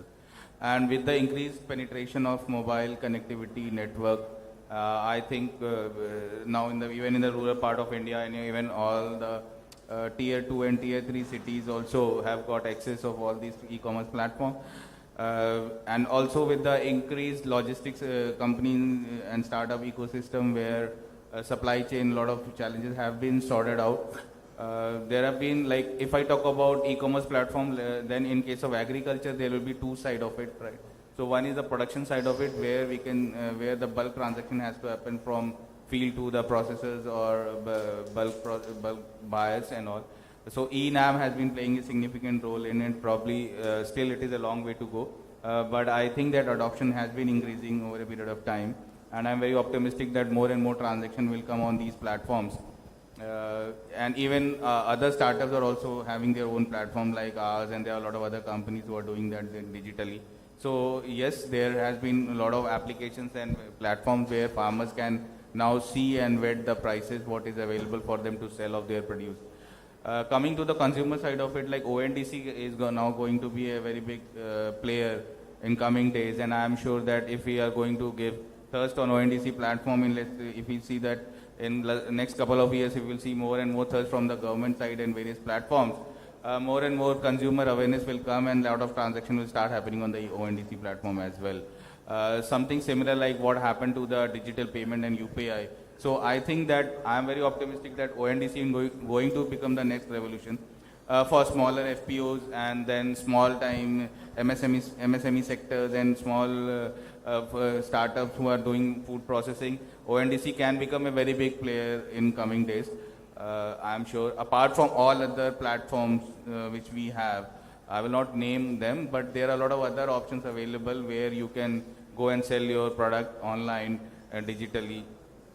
So yes, there are a lot of options available, and I'm sure this market is going to boom in coming days. Yeah, thank you. Yeah, and Dr. Dinesh, I mean today, as a person, as a consumer, we are. I think all of us, we are habituated with this online shopping, and Flipkart, Amazon. Besides all the other benefits of convenience, I think most important is still the discount. And today, 10%, 20% doesn't attract us unless it is 40%, 50%. Do you see that kind of thing happening for the grower as well through online platform? You see, there is a different economics which happens and when we see online platforms offering discounts, right? So somewhere there is a cost which has already been inbuilt in the process, right? So it is just to bring more and more traction on the platform, to get more and more consumers to actually explore what the platform is all about and how we can add on the consumers on the platform. I saw this happening some 10-15 years back in the retail sector as well when we were there and we were offering products on the shelves at a huge discount, right? And I was just wondering at that point of time कि इतना सस्ता करने की ज़रूरत क्या है? क्योंकि but then now I realize that when the companies are clocking EBITDA positive after 6-7 years, now I can understand the logic behind it. So sometimes you have to do all these things just to make consumer used to of those services. And once the consumer is there, then probably the market will stabilize and come to the standard operating platform. So it's just a matter of time. तो ये सब settle हो जाता है. Offers हमेशा नहीं रहते.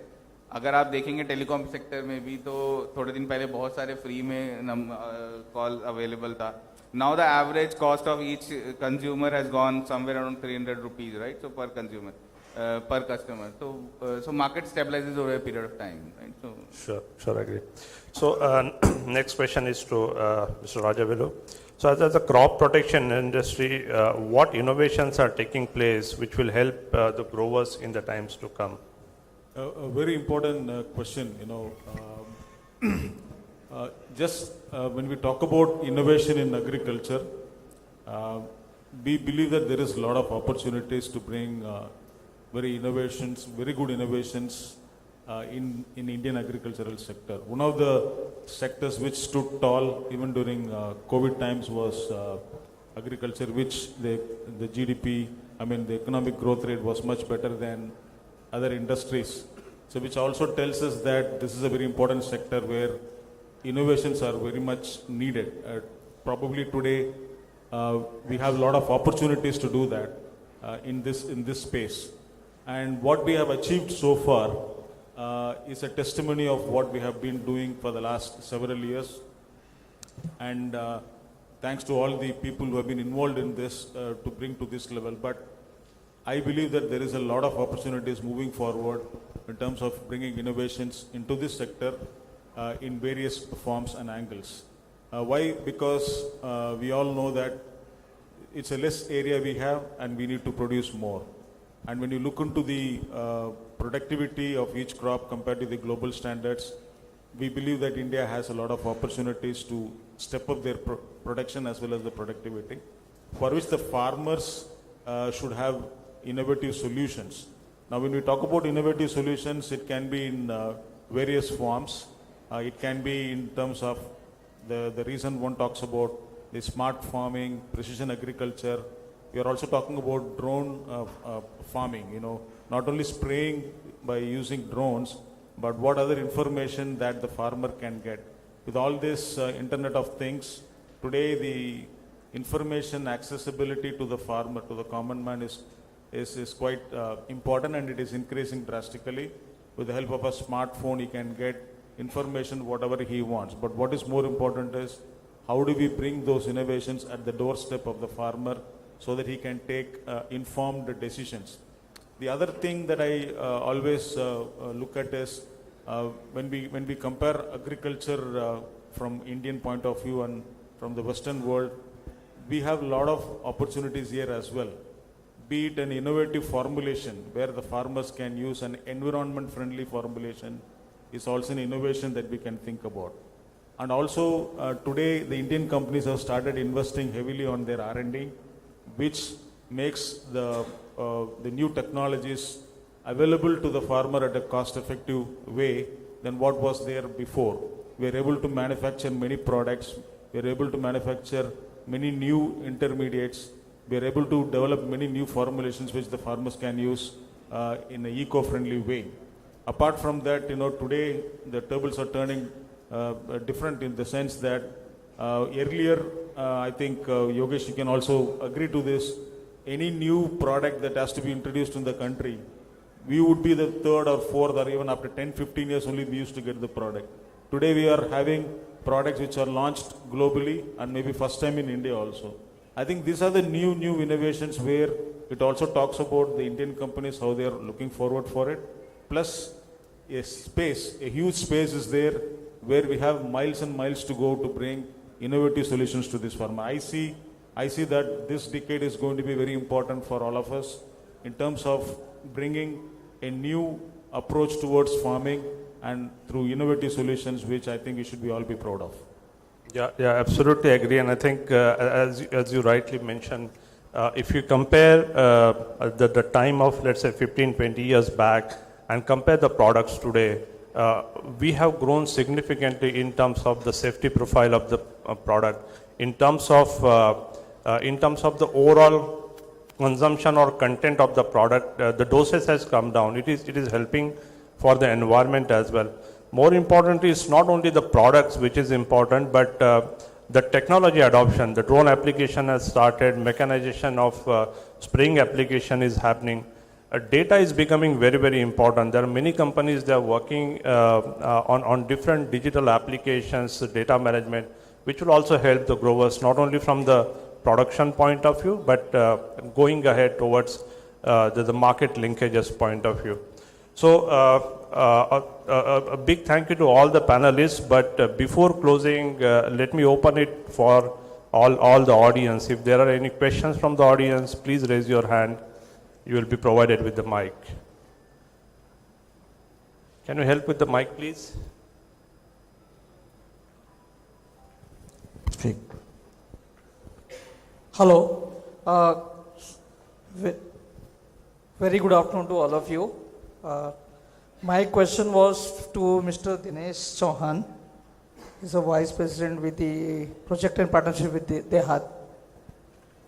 Sir, just you talk about the online companies and online transactions,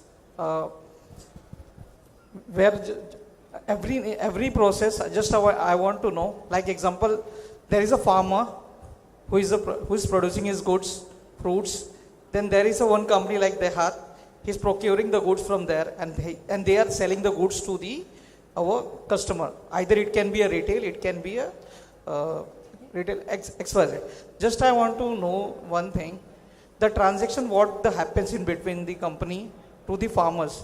Are the farmers safe for their payments and all that? Because as I'm an importer working for more than 2.5 years, I have seen the payments now not been done to the farmers. Payments are not done to the exporters where we have done. I'm already importing from Turkey, Iran, and other countries. I have seen the payments are not been done. There are companies we have not settled the dues from there, and when it goes to the customer, the same thing happens. The customer also is get the backlog for that. Example, I'm selling the goods to them, so definitely. And the same with the quality issue also. So can you? I got your question. Yeah. Okay. So when we say that we are buying from the farmers and then supplying it to either a processor or a trader. So the payments are more than 100% safe. Right?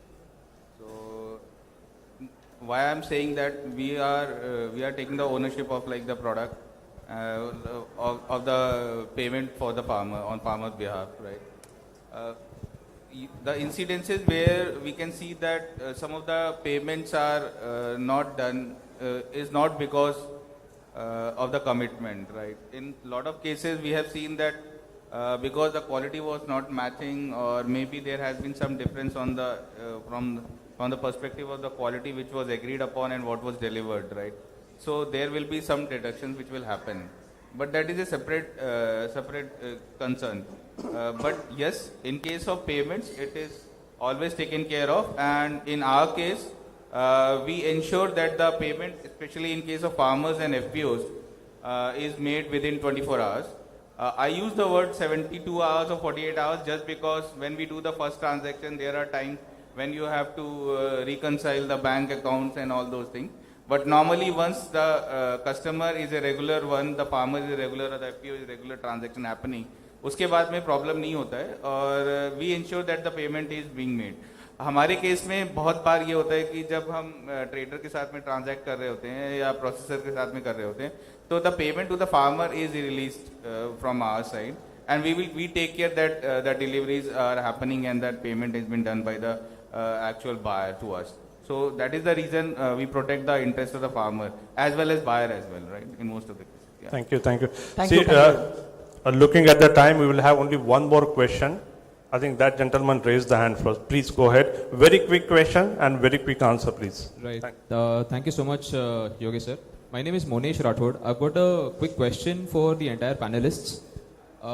Over the years, we've seen a dramatic increase in the input costs, which has led to a substantial increase in the growing costs as well, which also in turns echoes on one fundamental thing, that the farmers are not able to gain a premium over the produce. So probably if the entire panel can give us some insights, how can we mitigate this one factor of increasing input costs, and how can in terms of quality, the farmer can benefit the most and fetch a premium out of their produce. Thank you.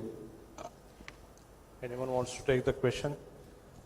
Maybe I would like to say, maybe others can add on it, right? So when we say that the cost of production has gone up by use of better quality of agri input, why the premium is not being delivered to the farmer? So as you know, I told earlier, price discovery is not dependent upon the cost of production, right? So it is on the terms of it. It operates on a lot of other factors, like what are the international price, what are the availability of the produce, which of places it is available. So how to address this issue of, right, to get the premium? So if you have got the data, like how much is the production, what is the requirement, what is the timeline? अगर मैं बात करूँ horticultural crops की, so as someone mentioned that when we grow grapes, then internationally it is not available. That is the reason that we are able to export more. So if you know that window, and if you will delay or delay the production period in case of horticultural crops, अगर एक हफ्ते के लिए भी उसको delay कर देते हैं या एक हफ्ते पहले का crop ले लेते हैं, तो शायद market में आपका arrival अलग time पे होगा और आपको उसका ज़्यादा price मिलेगा. उसी तरह से you have to see कि आप कौन सा last year What normally happens, ऐसा देखा गया है कि जब पिछले सीजन में बम्पर क्रॉप हुआ था तो एकरेज बढ़ जाता है, एकरेज बढ़ जाता है तो अगले सीजन में उसका ग्लट आ जाता है. So there are a lot of various reasons. So there cannot be one specific reason for why he is not able to get the better prices. Secondly, we have to see what value add we can do. So just by increasing the cost of input, either we are going to add value by secondary processing, are we going to get some variety which is more preferred, or like what, whether we can add anything else, like whether it has been sustainably grown or something, what differential you can create, that will give you the premium, right? So others can add, right? This is one point. So just to build on Dinesh's response, I think as a grower, we can also look for regenerative farming practices. Because when we talk about regenerative farming practices, this is a little bit longer term, and that's why we, of course, have to be conscious that we implement those principles in phases. So farmers can gradually reduce their input cost. And when we are talking about regenerative farming means you look for soil health, you look for water conservation, and if rightly done, just to give you some data point, when we are growing anything, most of the time in India, when we leave it open, we use 6 times more water. Means plant need only 1/6 of the water which is getting used in our agriculture practices.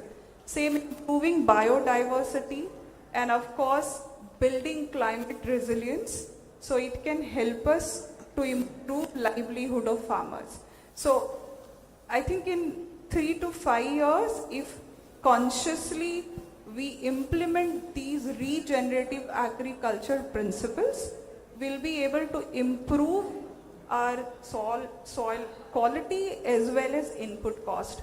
We are, as a company, we are working with IDH on this front and developing this program that from Unilever Sustainable Agriculture Code, now how we move towards regenerative agriculture principles, where we'll be working very closely with some of our partners, and it will be a but we believe that it will help us to reduce input cost as well as improve yield in coming years. Thanks, Anshu. I think we need to take a pause here because of the time restriction.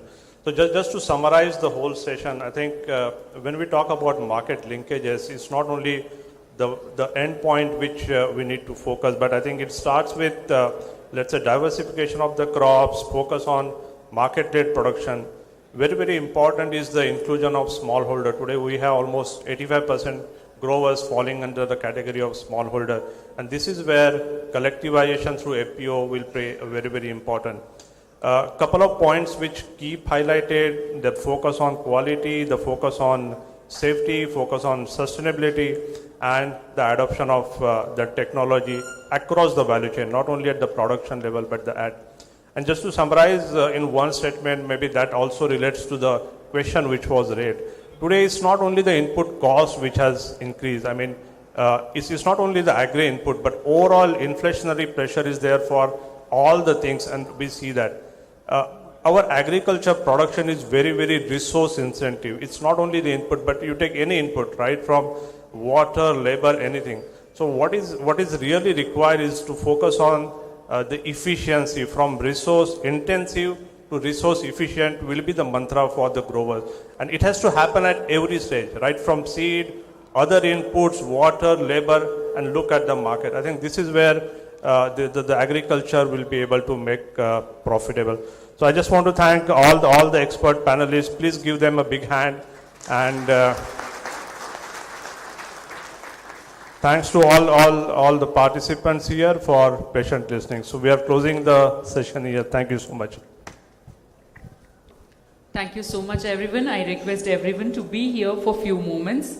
I request Director General Bombay Chamber to kindly come upon dais and felicitate the moderator of this session. I invite Mr. Sandeep Khoslaji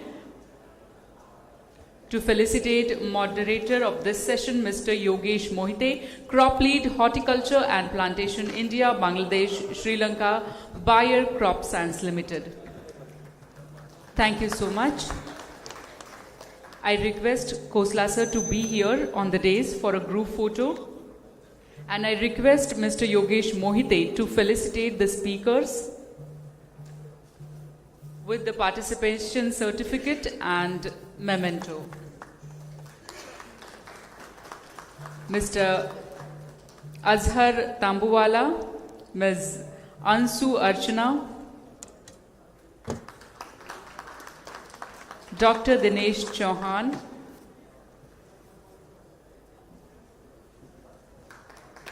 Mr. N.K. Rajavelu.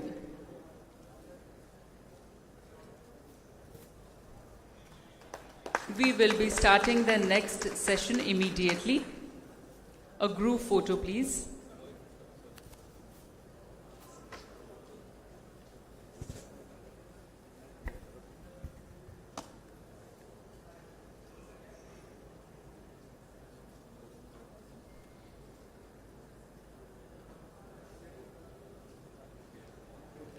Thank you very much, everyone. Now let's move to the second session, Agri Startups, Seed to Shelf. I invite moderator of this session, Ms. Jayashree Nilkhan, Head of External Relations, India and Middle East, General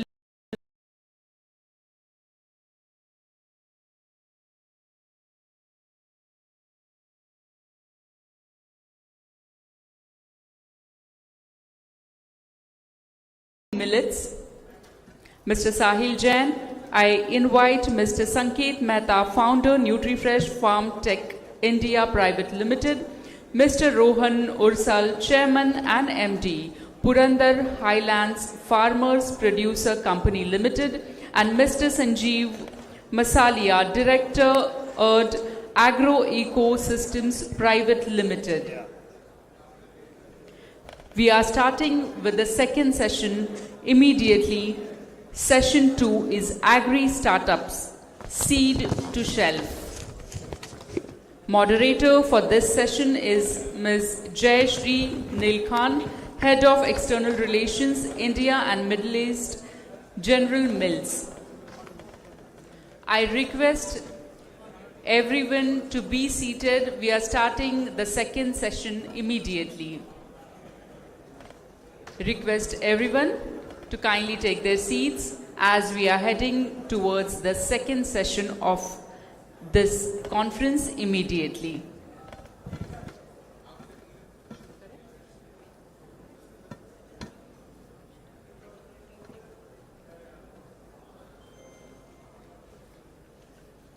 Thank you everyone for your kind cooperation. Kindly be seated as we are heading towards the next session.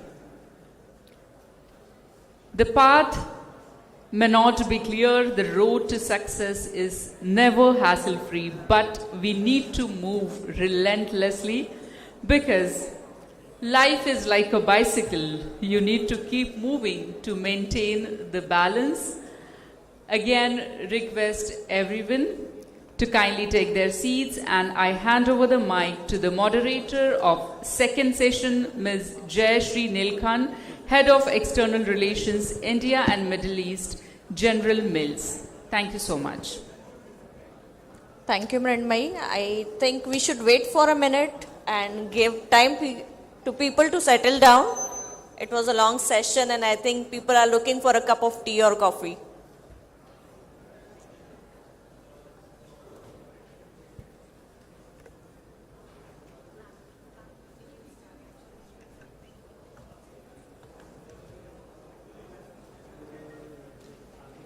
Hello everyone, and we are starting the session. The topic is very, very interesting. It's on agri startup. So we decided we will run fast because no startup can be successful if we are not running fast and if we are not scaling it up on time. So all my 4 panelists agree that we should finish and wrap up in 40 minutes while we are discussing the most important topic. Agree? Yeah. Thank you everyone. Agriculture is one of the most important segment in Indian economy. What connect agriculture is giving, I think we should focus on what G20 said. It connects Bharat with India. Agriculture is the culture for India which defines what we do, how we do, where we do. We have almost 1.3 billion people to feed, and the earlier panel has reiterated it again and again. There are a lot of domestic opportunity as well as we have that 5% opportunity for export. We have a lot of resources, human resources specifically working in this field.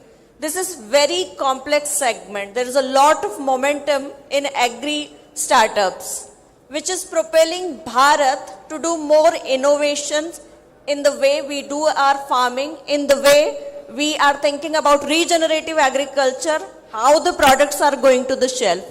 So let's not get into the complexities. Let's hear from all the 4 startups who are sitting on the dais what they are doing. So we start with the introduction. I request to introduce everyone very quickly and then we get into the question answer mode. We start with Sahil. Hello everyone. Thank you for having me here. This is Sahil Jain. I'm the CEO and co-founder of Mighty Millets. We are into building sustainable, healthy food products in the FMCG sector. And we primarily supply to the hospitality sector. Most recently, we have also been really interested in the B2C sector, where most of our competitors lie. So it's more sustainable, and in terms of its initiation, we have chalked out various programs to really boost our B2C sector as well. So yeah, and that's it. Hello people, my name is Sanket Mehta. I am a co-founder at a company called as Nutrifish Farms. So Nutrifish Farms is basically into hydroponic farming. We have seen this, or we have heard this word hydroponic farming a long time ago, and still people have the perseverance that the sector is quite new and it's an upgrowing sector. Howsoever, we have witnessed the growth over the past 4 years in this hydroponic sector. We started with 10 acres of the facility, and right now we are at 48 acres of the growing facility. We are producing 42 different crops of produces and selling it across the modern chain, retail chain, general trade, and across various parts of India from Pune. So, and we are also witnessed with good awards like the Startup India Certificate Award or the Meaningful Business Award. And we have seen this sector grow by leaps and bounds in the past 5 years, and we are a part of this journey. So I'm really thrilled to be a panelist in one of the discussions from the agri startup sector. Namaskar everyone, this is Rohan Ursal from Purandar Highlands Farmer Producer Company. Purandar Highlands works in the Purandar region, which is close to Pune. We are the country's first FPO to export fresh figs to Germany, Rotterdam and Hong Kong. And also very recently we launched India's, or probably the world's first ready-to-drink fig juice. And that's not the I mean, it's not just figs, it's about custard apples, it's about all the smallholder farmers in the region where we work.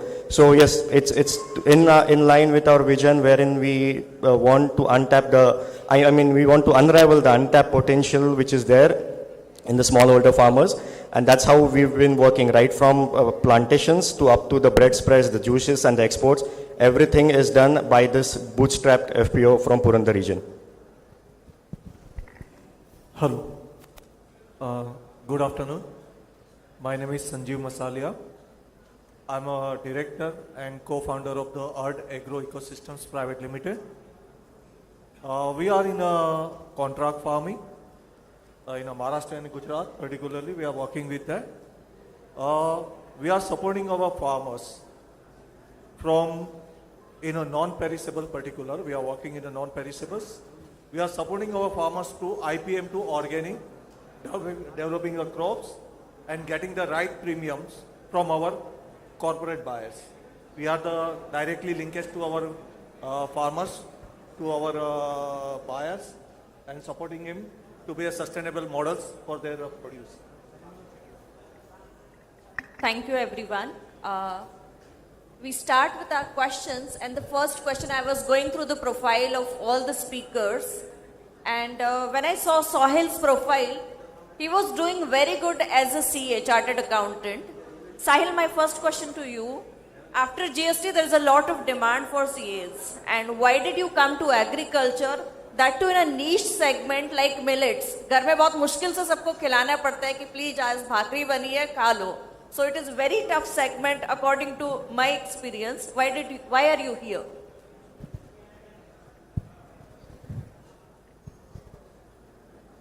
So this is more about the passion that I had and less about the scope in the sector. But yes, I did, when I started out as a chartered accountant, I worked in MNC for 2 years. I I was really not happy with the corporate culture. I was looking to do something different, and at the same time, my mom was a big inspiration to me in the sense that she was really working towards people's health by, providing them nutritional consultancy since the last 10 years. So that I could see the change in her clients, and that really motivated me to work in a similar field. And we discussed it a lot of times, and also saw the scope in the sector, and in the coming years this is the place to be. And of course I am a big time foodie from my childhood, so I thought these two things really pushed me towards this sector. Thank you, Sahil, and it gives me a lot of confidence that moms play a lot of role in choosing the career.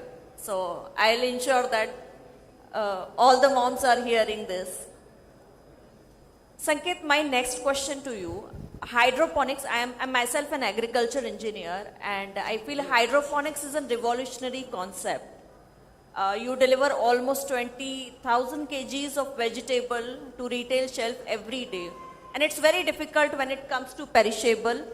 We want to know how you are doing it. Okay, just to give a data analytics, in FNV category, around 40% of food is wasted in transportation. So suppose you're buying a tomato at 100 rupees a kg, actually the price can come down to 60 rupees if all those wastages, the produce which is waste in the journey can actually reach the final consumer. So to mitigate these problems, the thing which is we understood in the journey is we need to keep the things very simple as possible. Now for example, I'll give you straight away with the examples at how we did this or how we achieved this. The first and foremost, when we were doing into FNV category, when we were going to deliver the produce for the first time, people asked that आप delivery कैसे करोगे, हमें fresh produce पहुंचाना है market तक. तो सबसे पहले किसी कंसल्टेंट ने बोला आप कोल्ड स्टोरेज लगाओ. हमने बोला ठीक है कोल्ड स्टोरेज लगाते हैं. कहाँ कहाँ लगाना है? तो जैसे ही प्रोड्यूस बाहर निकलता है आप ठंडे पानी में डालो, नमक वाला पानी रहेगा, उसमें वो ठंडा हो जाएगा, फिर प्री कूलिंग करो, फिर कूलिंग करो, फिर ट्रांसपोर्ट जो है वो ठंडा रखो, और फिर जो लास्ट माइल जहाँ पे जाएगा वो ठंडा रखना पड़ेगा स्टोर पे, वो स्टोर वाला जब प्रोड्यूस घर लेके जाएगा वो ठंडा रखना पड़ेगा. Now you see all the entire chain had to be made cold for that produce to be fresh enough to reach the market. But incidentally जो nature होता है crop का, that is such that कि अगर आप उसको shelf life लंबी दोगे, but as soon as उसकी जब chain cold chain broken हो जाती है, तो उसकी shelf life बहुत ज़्यादा deteriorate करती है, deteriorates really fast. And that is the reason the entire chain has to be either a cold chain or it has to be normal. अब cold chain करने में पैसे ज़्यादा लग रहे थे, startup था, bootstrap था, हमने वो नहीं किया, simple रखा, प्रोड्यूस रात को ट्रैवल कराओ. आफ्टर 10 o'clock, आफ्टर 11 o'clock को प्रोड्यूस जब जाता है मार्केट में, क्लाइमेटिक कंडीशन ऑटोमेटिकली ठंडी होती है, there is no way a cold chain is required, और जो प्रोड्यूस जहां लास्ट मेल तक जाता है उसको ठंडा रखेंगे. So we try to keep it very simple कि प्रोड्यूस रात को करो, टेम्परेचर ऑटोमेटिकली रात को ठंडा होता है. सेकेंड जो इंपॉर्टेंट चीज होती है पेरिशेबल्स में, that you have to be very close to the market. Come what may, the things are, the more distance that the food travels, the more nutritional loss it happens to the food. So that is why your warehouse or the centralized location should be very close to the market in which you want to deliver your produce to. Third and the most important thing that we did is we made demand-based production. Now when you say demand-based production, मतलब क्या होता है? हम लोग hydroponic, we are into hydroponic growing. So we grow crops, also crops like spinaches, coriander, fenugreek, mint, basil. अब winter के season में ये क्रॉप्स ओपन में भी बहुत ज़्यादा उगाए जाते हैं. तो हमने ये जो प्रोडक्शन है ये क्रॉप्स का, वो सिर्फ उस सीजन में लिया जहाँ पे उसका रेट आपको मार्केट में बेटर मिलता है, और you do not get those produces in a good quality in this market, in this situation. So हमने एक एनुअल क्रॉप प्लान बनाते हैं जहाँ पे मार्केट रेट्स को हमने फिल्टर डाउन किया है, कहाँ पे आपको सबसे बेटर रेट मिलता है उस सीजन में आप उस क्रॉप को उगाइए, so that you get better rates in the market. कायाकल्प आणि विशेषतः गेल्या 10 वर्षात जो पूर्व नागपूरचा कायाकल्प आपल्याला पाहायला मिळतोय. पूर्वी लोक तुलना करायचे, पश्चिम नागपूर, पूर्व नागपूर, पण आता जे पश्चिम नागपूरला आहे, जे दक्षिण पश्चिम नागपूरला आहे, तेच पूर्व नागपूरमध्ये सगळं आपल्याला पाहायला मिळतं. आणि मला असं वाटतं की निश्चितपणे माननीय गडकरी साहेब आणि मी तर त्यांच्या मागे आहोच, पण त्यामध्ये त्यांनी स्वतः जी काही मेहनत या ठिकाणी केलेली आहे ती. One thing that we did is delegating the work. So as a startup or as a co-founder, आपको ये हर बार लगता है कि मैं राजा हूँ, I know each and everything, but it is not such. There are specialized people in transportation, in logistics, where you have to appoint the right people and delegate the job and trust his gut or trust his instinct कि वो जो करेगा वो सही करेगा. So as a startup, my the learnings that I have understood is delegate the work and keep it simple. That is the major mantra of delivering the fresh FNV from the farm till the shelf. Thank you, Sanket. I think the demand-based production is very, very apt thing which you told to everyone. 200 kgs, and yesterday when I went to get the vegetables, it's back to 35-40 rupees per kg, the tomatoes. So very interesting point. Also the cold chain, where you are saying that you ensure that your produce get harvested in the night and reaches to the consumer. I think this is classic example of Indian jugaad. We should be doing it more. Rohan, my next question comes to you.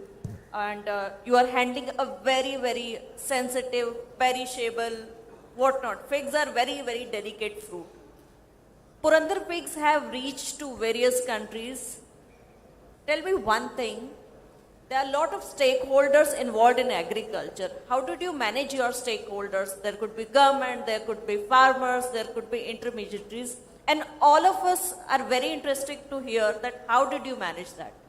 Yeah, certainly. I mean, the whole journey for Purandar Highlands started in 2014 when I was pursuing my MBA, and that was the time I visited Fruit Logistica Berlin, one of the biggest trade fairs for fresh produce. And what I saw there was what changed and set the course for Purandar Highlands, because I saw farmers dressed in suits selling their produce proudly, and I could see even the highly perishable fruits being traded across the globe. So if that can happen somewhere in this world, then why can't the same thing can be replicated in my village? So when I came back, I started discussing the same thing with my colleagues here.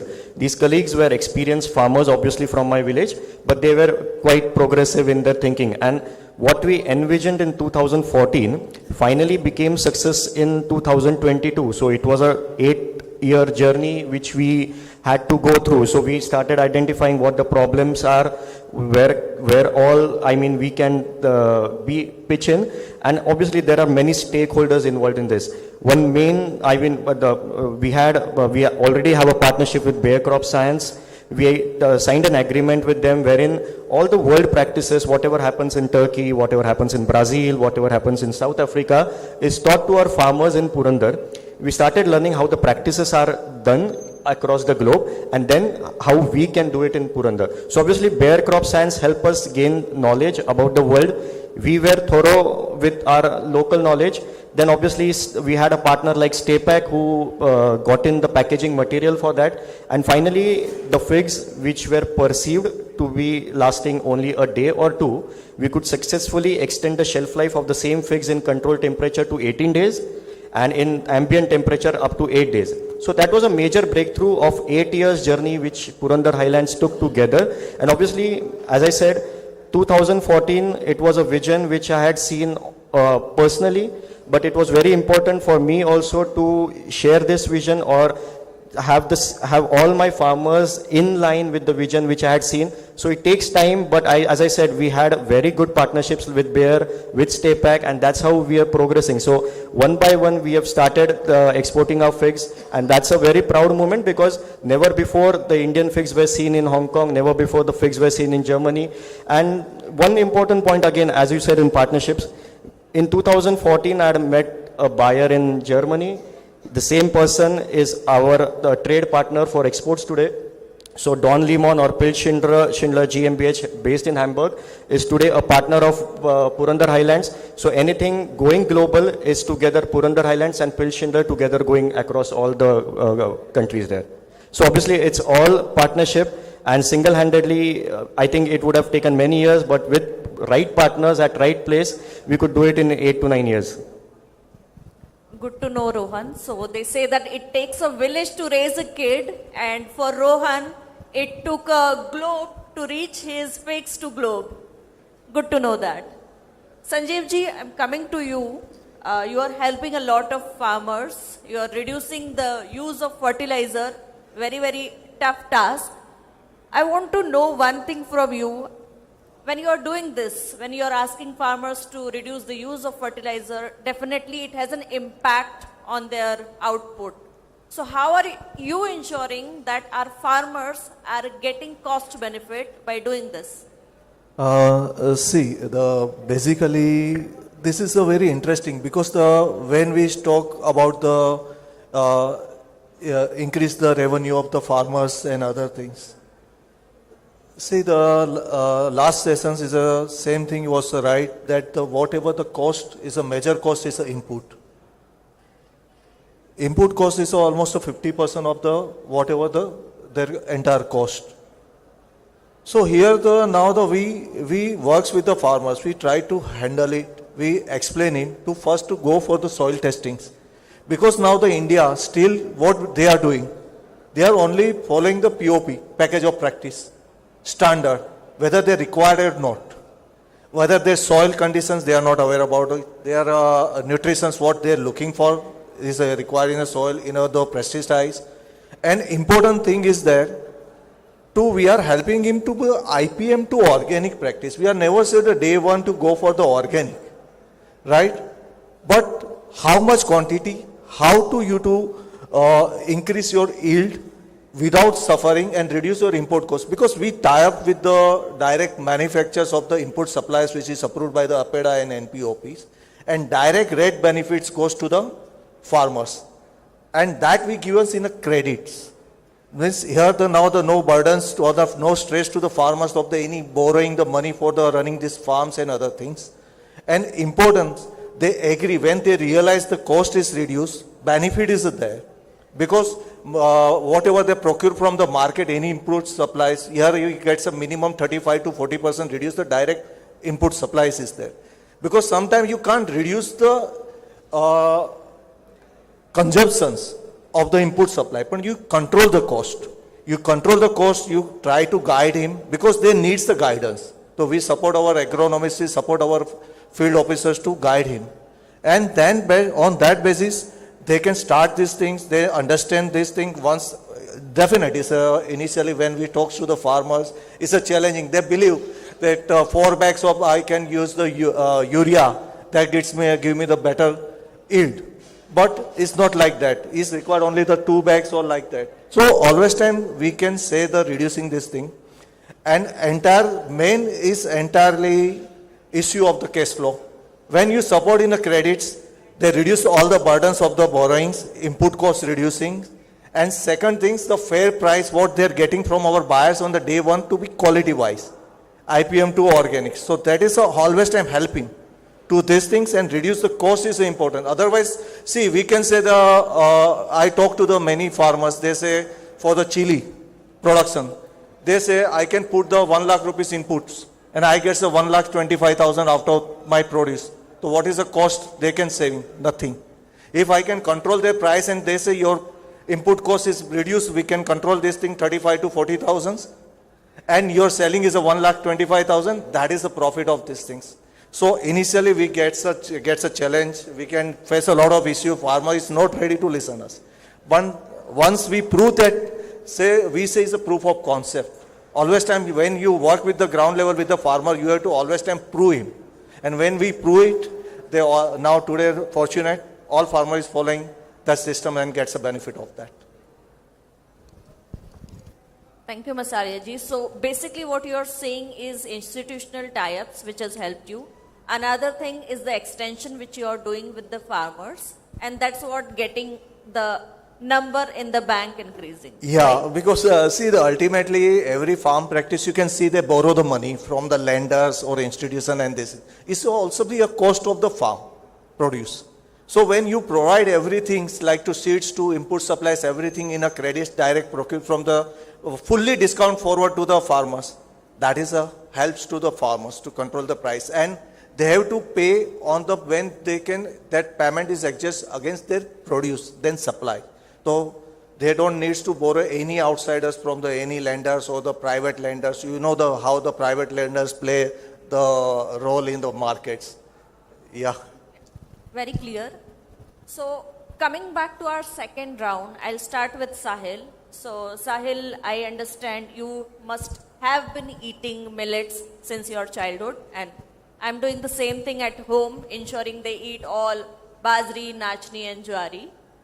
Same we did with our G20 guest. We ensured that every day in the menu there is something or other thing made up of millets. So now the entire country had the taste of the millets. What I remember from the stats, approximate consumption of wheat and rice is of the tune of 50 kg per annum. The same for millets is 4 to 5 kg, that too in the states where already consumptions are there. If this is the same way consumption is increasing, and I don't see the production figure increasing to the same tune, where we are going to land? Are we going to have millets, or it will be like a superfood you have to get at 200 rupees per kg, something like that? There are so many underlying variables for this. I mean, on one hand, millets are being promoted because of various reasons, right? And they are all strong reasons. Sustainability, food security, the nutritional benefits, double burden, so many health issues, conditions. So I feel that production, demand is definitely going to increase. Now, how it increases is a big question. And on the other hand, government is taking various initiatives, we all know that, for increasing the production of millets, encouraging exports and so on. But I really feel that everybody has a role to play here. The government agencies and the exporters as well. In the sense that when this effort is continued in a longer period of time, not just in the year of International Year of Millets, it has to go on for the next, sustainably for the next 5 years at least, so to see a change. Yeah, Sahil, right now also I see the cost of millets is higher than our staples. So, which already show the demand is increasing and production is still not increasing that pace. I see a lot of government officials there today in the exhibition and in the conference as well. I think this is one point which we need to note, that there comes a time where same what happened to tomato can happen to bajra and nachni, that it goes to a price point where it's not affordable. So, Sahil, well noted your point. Sanket, coming back to your point on hydroponics, you have already reached 20,000 per day, right? 20,000 kgs of vegetable per day, and for any startup to be successful, it has to reach or scale it up very, very fast. So, I'm not forcing you on timeline to tell us about your 3 years target or 5 years, but where do you want to take it? Or is it feasible to make it double or triple in next 3 years? Okay. To answer your question in a very, very short manner, it won't be possible for us to entirely start growing by ourselves.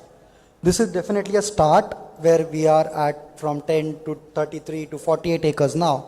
My idea in future, in next 5 years or 10 years down the line, we want to create a cluster development program wherein the farmers in the vicinity of 50 to 100 kilometers can convert their marginal land or a part of it into a controlled environment agriculture, where they'll be able to grow the vegetables off-season vegetables which can be grown and which can be sold in the market at a higher prices. So the cluster development program is the one which I want to grow in future in the next 5 years.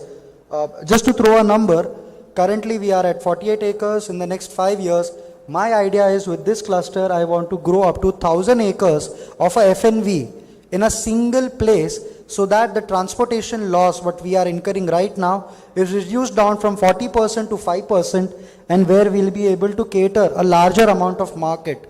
Incidentally, with this 1,000 acres se aap itna produce bechoge kahan? Now, we have been to Singapore, we have been to Hong Kong, we have been to Netherlands, we have been to various agricultural places. हम जब ये बोलते हैं ना कि मुंबई और पुणे के बीच का पॉपुलेशन ही 3 करोड़ है, उनकी आंखें खुले रह जाती क्योंकि उनकी कंट्री की पॉपुलेशन 3 करोड़ होती है. So we have so many people to feed mouths to on a daily basis. Even 1,000 acre of the produce will barely reach areas till Gujarat or Karnataka and Maharashtra. These are the only areas where I'll be able to cater the market yet. So this is where my idea is in next 5 years or 10 years down the line. Great, very great, Sanket. You are saying that you want to reach 1,000 acres. Which area you are in? Pune. So anybody from Pune have a farm, want to do hydroponics, can connect with Sanket today. My next question is to you, Rohan. We talk about your farmer producer company. There are a lot of farmer producer companies present today, and I think with your experience, we already heard about Sahyadri in the morning. With your experience, we want to know what are the pros and cons of working in an FPC. As you said, pros and cons. So I mean, in such a structure, cons only come because you are not aware about the framework of how FPOs should function or what are the guidelines for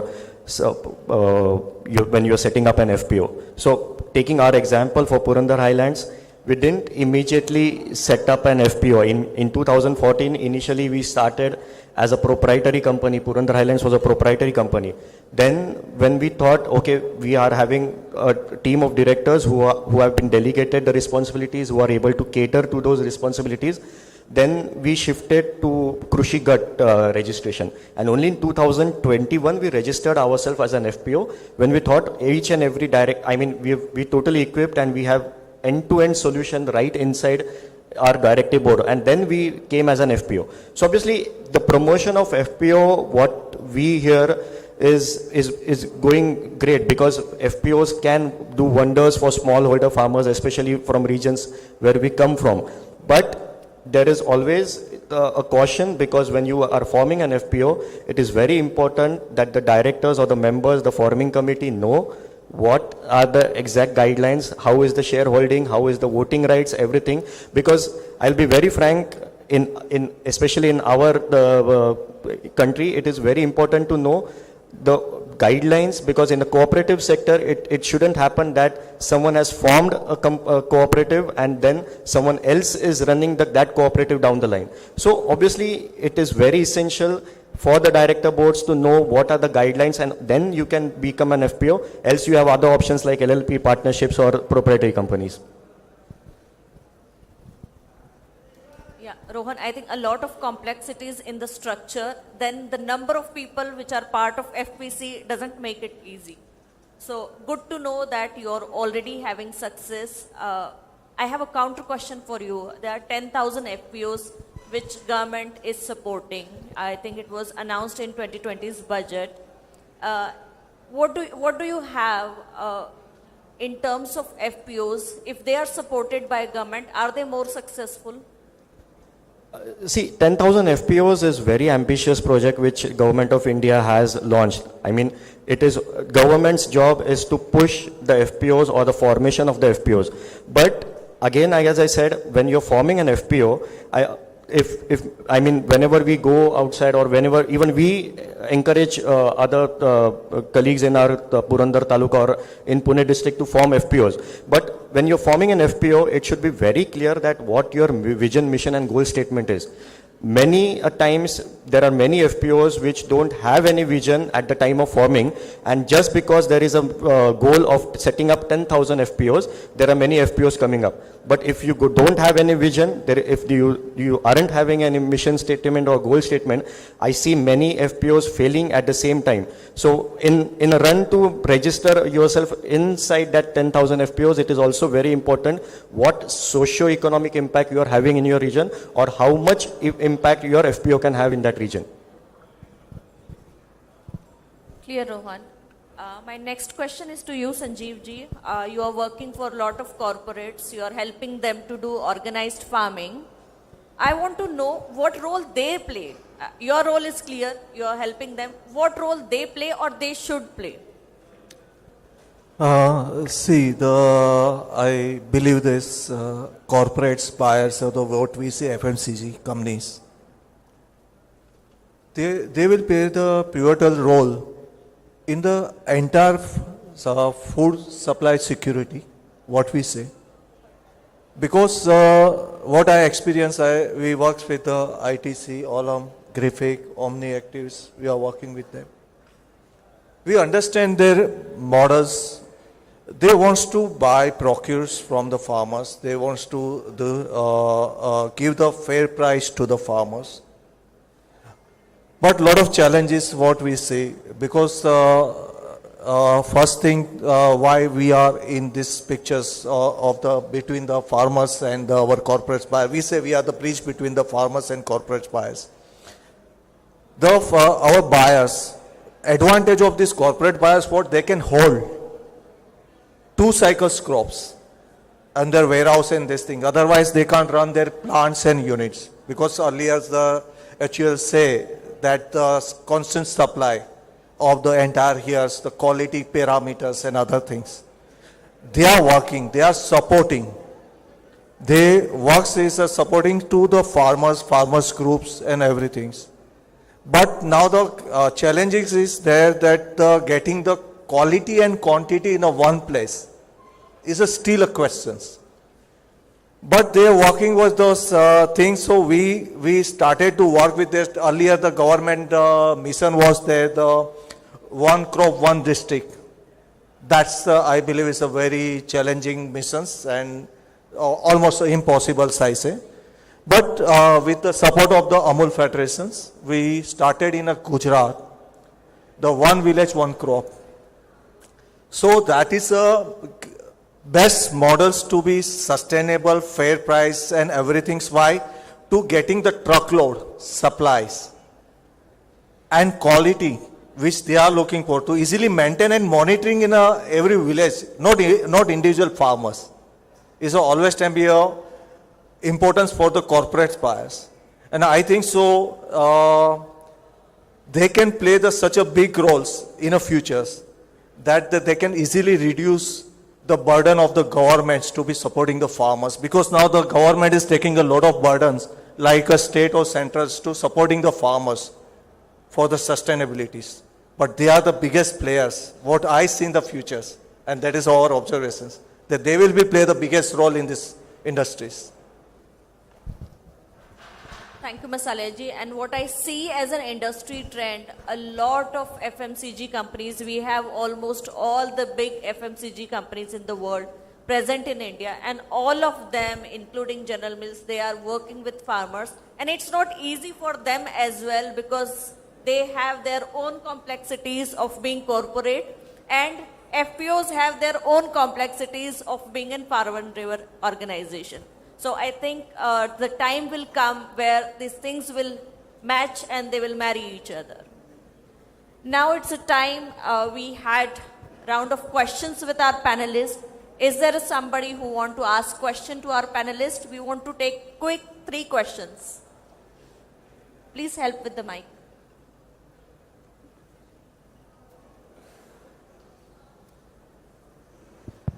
Please be specific to whom you are asking the question.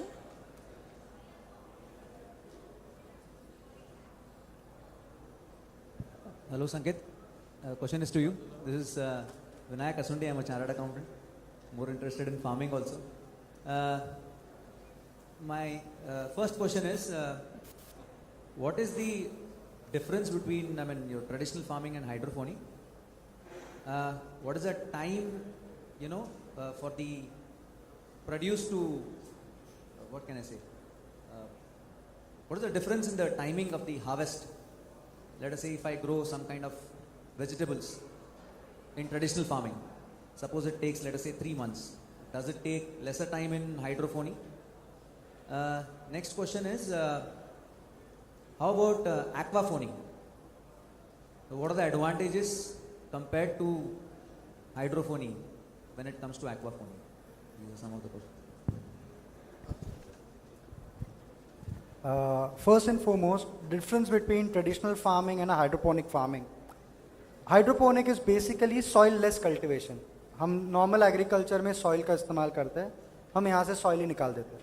Soil की जगह we use very, you can say, standard products like a coco peat, जिनका EC और pH बहुत ही maintained रहता है, standard रहता है, and whatever nutrients are required by the crops at a specific time frame, we give it in an adequate quantity in the water and give it to the plant. So that is nothing but the hydroponic farming. When you said, does the crops take a shorter time in hydroponics to grow and a longer time in traditional farming? Sir, जितना time किसी बच्चे को 9 महीने लगते हैं पैदा होने के लिए, तो इधर भी 9 महीने उतना ही लगते हैं. So it doesn't change. You cannot change the timelines of it. But yes, what we do is we try to maintain the gaps. Like we have a separate nursery area for lettuces, for example. It takes around 40 to 45 days for the crops to grow. So generally a farmer puts that seed in a particular farm and it takes 45 days for the cycle to entirely grow. What we do over here is we have a separate nursery. The seeds get to a certain age or certain size in nursery in 10 days. The post 10 days are in the second phase of it, where we give a little larger space.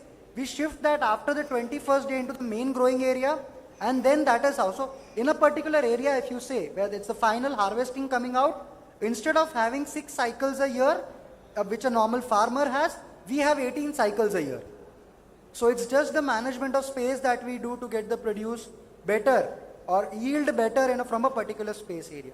Now, difference between aquaponic farming and hydroponic farming.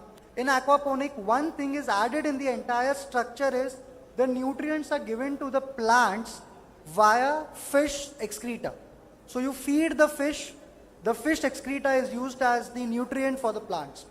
Definitely, in this scenario, the fish also can be sold, the produce also can be sold. It's a win-win situation for both the sides. But what my experience or my colleagues' experience is, it is difficult to maintain the nutrient when there is one more layer or a fish is involved. When a living organism is involved, it's difficult to maintain the nutrients level, wherein you have to track it and top up the additional nutrients required to give to the particular plants. So this is the major difference between aquaponic farming and a hydroponic farming. Hope I answered your question.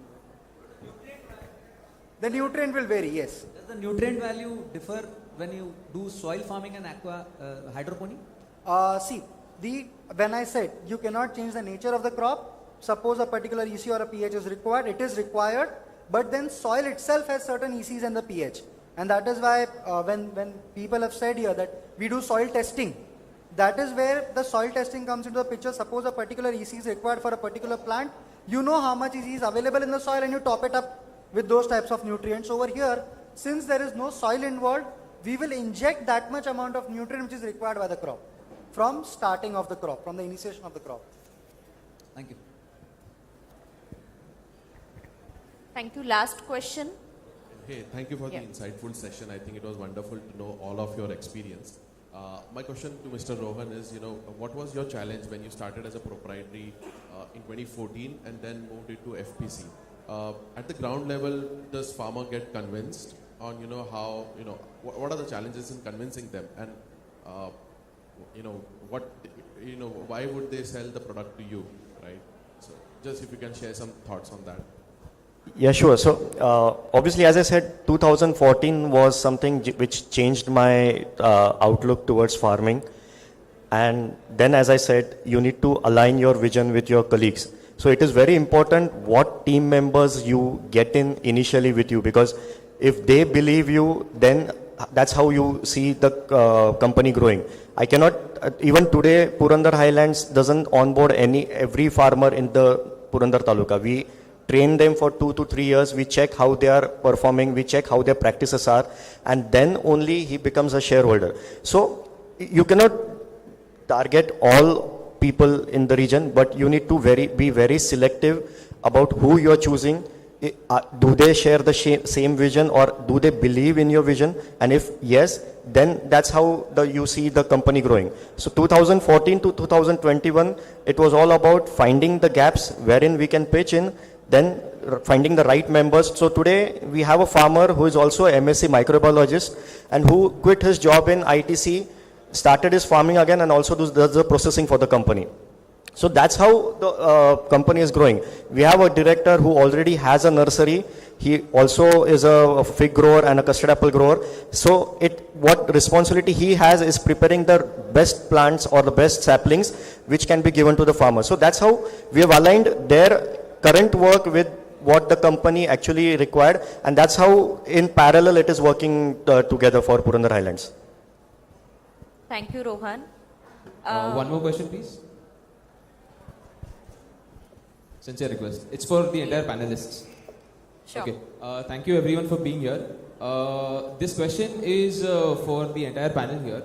Since you guys, Sanket being a grower, Masalia Saab handling an FPO, Purandar being one of the largest FPOs in Sahil, also dealing with a large growing community, it becomes challenging to track these entire operations together. So how can you guide these FPOs with the right use of technology so that they can consolidate their growing operations together?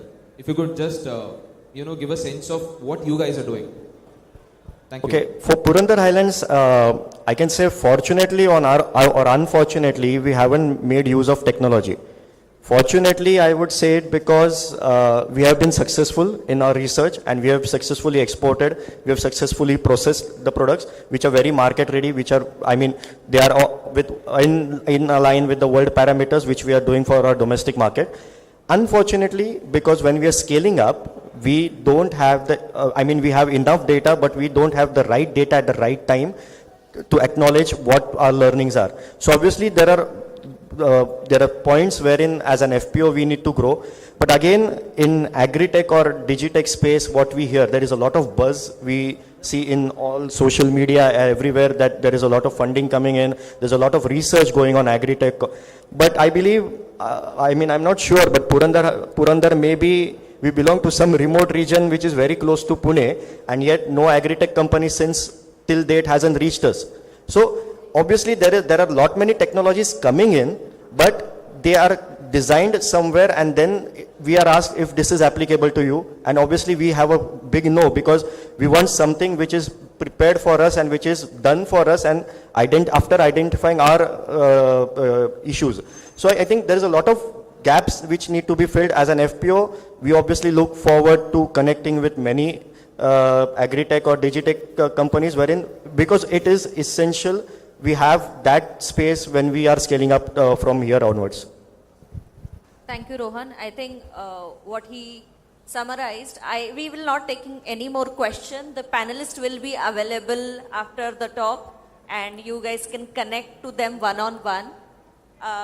We see a lot of interest and momentum in agriculture segment.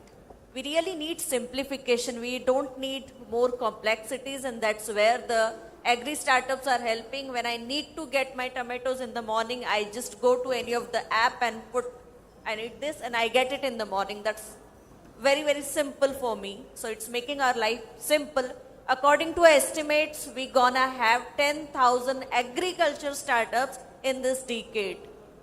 On behalf of all the panelists, I am thanking to BCCI and Kisan to provide this platform to startups to explore, to tell about their journey, and for us to know that what startups are doing. Thank you so much, BCCI and Kisan. Hope in future we will see many more startups coming to this platform and helping us and the stakeholder to grow the agriculture ecosystem. Thank you, everyone.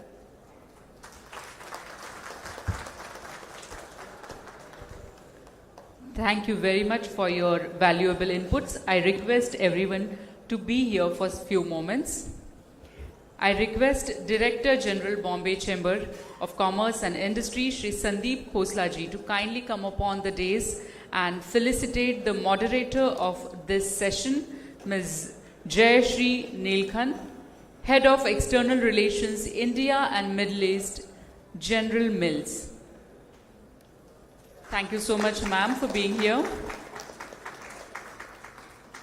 And I request the moderator to felicitate the speakers with memento and participation certificate. Mr. Sahil Jain, co-founder and CEO, Mighty Millets. Mr. Sanket Mehta, founder, NutriFresh Farm Tech India Private Limited. Mr. Rohan Ursal, Chairman and MD, Purandar Highlands Farmers Producer Company Limited. And Mr. Sanjeev Masalia, Director, Erd Agro Ecosystems Private Limited. Thank you so much, everyone. A request for a group photo.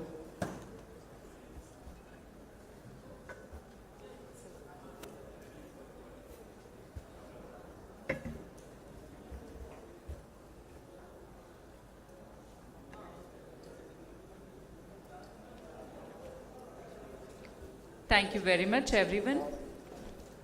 And we are starting with this session 3 immediately. Session 3 is the global marketplace. Session 3 of day 1 is the global marketplace. And I invite the moderator for this session, Mr. Mrigank Paranspe, Consultant and Independent Director. Can we have a good round of applause for our moderator of the next session, Mr. Mrigank Paranspe? Thank you, sir.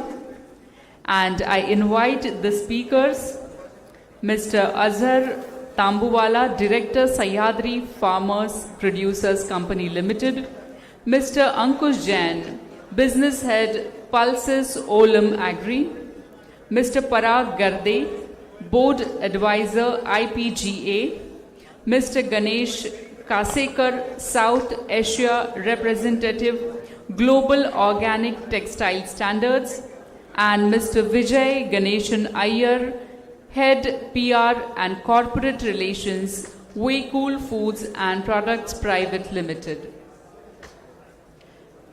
Can we have a good round of applause for all of them?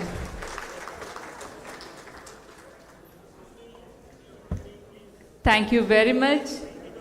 We are starting with session 3, and again request everyone to kindly take their seats.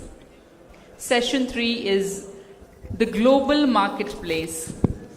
The global marketplace, and I request the moderator, Mr. Mrigank Paranspe, to start the session 3. Thank you very much.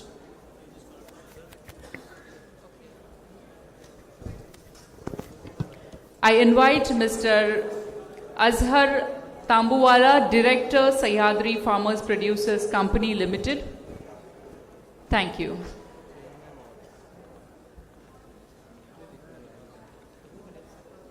I request the moderator, Mr. Mrigank Paranspe, to take over the session. Thank you so much.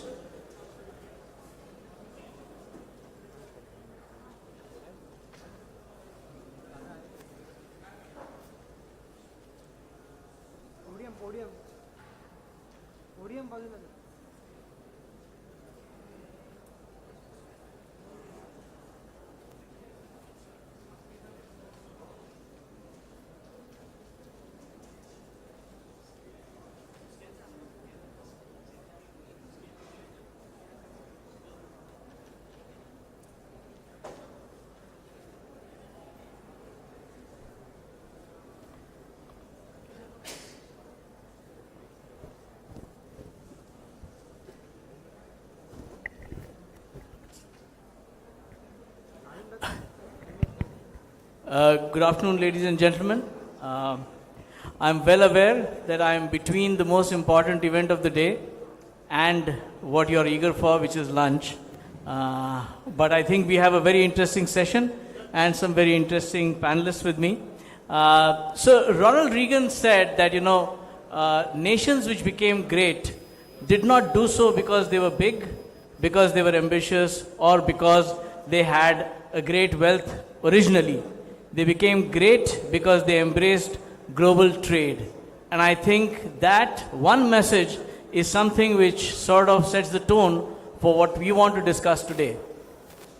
In the last 2 years or 3 years, I think, two big events told us why we are so interconnected with the global marketplace. I think on April 19th, if I remember well, just as COVID was about to start or had just started, oil prices went negative for the first time, and the impact was global. Nobody had imagined how to control that. Nobody had imagined how to react to that. Just a year back again, the conflict in Ukraine and Russia sent the prices of wheat and oilseeds soaring, and many people were caught napping. So I think two examples big enough to tell us why the global marketplace is so important for us. And I thought that as we are preparing for this talk, what we really want to address is how do we prepare, how do we protect, and finally, how do we profit from this global marketplace? Good questions. My easy part is that I'm going to ask them, and I have a very, very illustrious panel to answer them. So without much ado, and with no particular order, but maybe just the seating order, for your opening remarks, let's start with Azhar and then we'll go forward.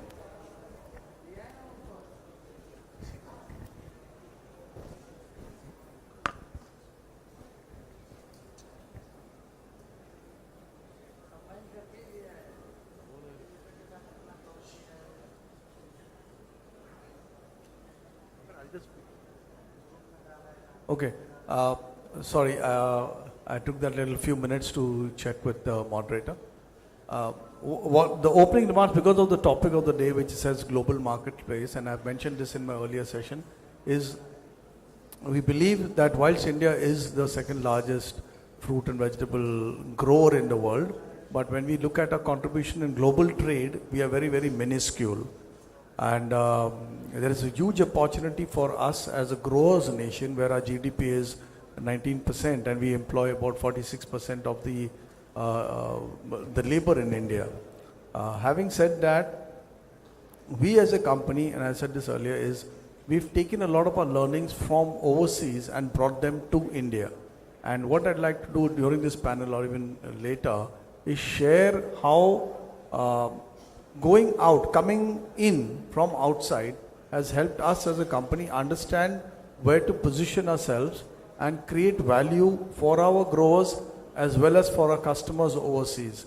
When sitting here, when you're trying to understand them from outside, from inside out, has been a bit of a challenge as against coming from inside, from outside in. So leaving that, I think I'll ask other people to continue with this, and then we can share some more specific questions later. Hi everyone.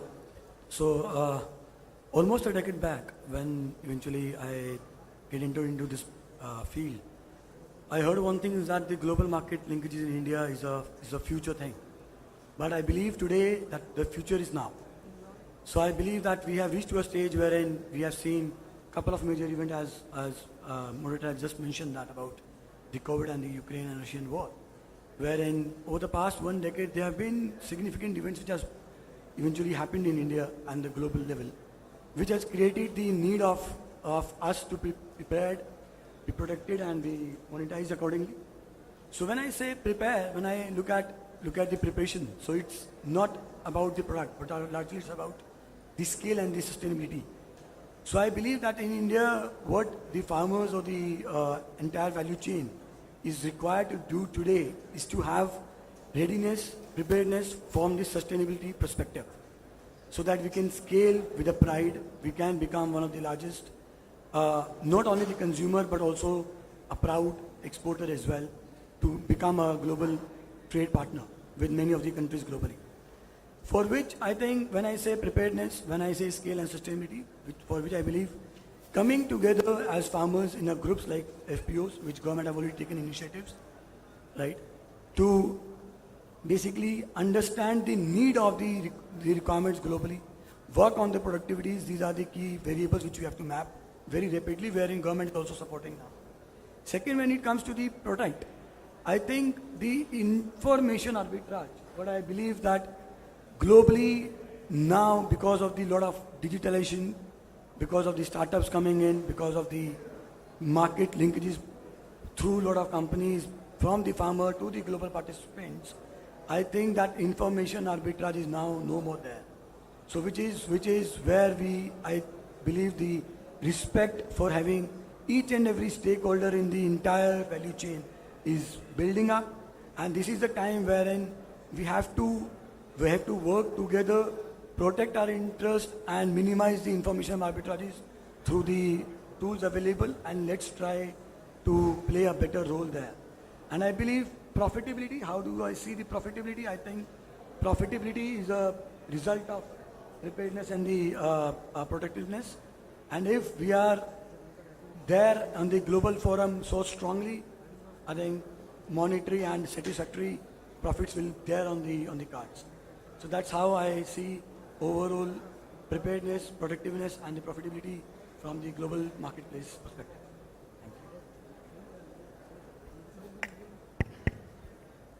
Thank you, first of all, BCCI for this opportunity. Thank you, Murgamji, for setting the context. So this is now about the global marketplace. So it is a farm to global shelf, is it? So I think we need to factor in the entire value chain here, not confining it only to farmers. Farmers obviously is the originator. So when we talk of preparedness, I would call it making it export worthy. Is it audible? It is about making it export worthy and becoming export ready. So when we say prepare, so what are the things on which one needs to prepare? For that, it is essential to understand challenges which entire value chain, agri-value chain faces globally. And it will include, a plethora of parameters. One of the critical aspects is understanding destination markets. Second is, various policy which are operative across multiple countries. Third could be weather conditions, weather patterns, how the supply-demand situation is going to evolve for multiple, crops in those countries. So all these things are the challenges on which the preparedness is required. When we look at protect as an element or a variable to consider, I guess farmers, obviously we'll talk about farmers more here, they need to protect the output, right? So pre-post harvest losses, how do they protect? They need to protect the overall yields, efficiencies, minimizing, the leakages. So those things will fall under protect. Of course, government will carry responsibility of protecting, interests of entire value chain through various policies. I think we are going to touch base on that as well. And the opportunity to profit, it can be short term, it can be long term. Short term will be anyway, basis crop cycles and, global parities vis-a-vis, destinations and origins. Long term value creation obviously takes times, maybe decades. For instance, just to give one example, a pea protein, concentrate and isolate as an opportunity, as an exportable product, from peas or pulses. The way China has tapped that opportunity, is it possible for India and, Bharatiya farmers, for that matter, to tap it? So there is a, profiteering opportunities across value chain in short term as well as in long term. That is my take on 3 parameters. Well, thanks organizers for giving this opportunity, and even before I say my words, let me agree and let me tell you a fact that I may be the only person in the entire panelist over here which is speaking on the textiles and the fashion industry, and which is one of the most complex and the most activities where we have a lot of permutations and combinations of multiple activities in the entire supply chain from the farming up to the final brandings and retailing segment. Of course, when we talk of textiles, it is one of the most, I believe it is one of the top 3 employee producing segment in the country. A lot of people are directly or indirectly engaged with this segment. But when the question comes of the availability of the raw material in this industry, basically major of the fibers are coming from the agricultural source. So that's how we as a textile industry, as a standard owners of a sustainability standard, we are very much closely linked with from the farm up to the fashion level. When we come to the today's topic of the global marketplace, let me highlight one major part with you. I mean, that will be the core area of what I will be talking about. Cotton, which is called as the white gold. We are one of the largest producing country in the world, and within that, if you talk of the global market share, 38% of the sustainable or the organic cotton comes from India.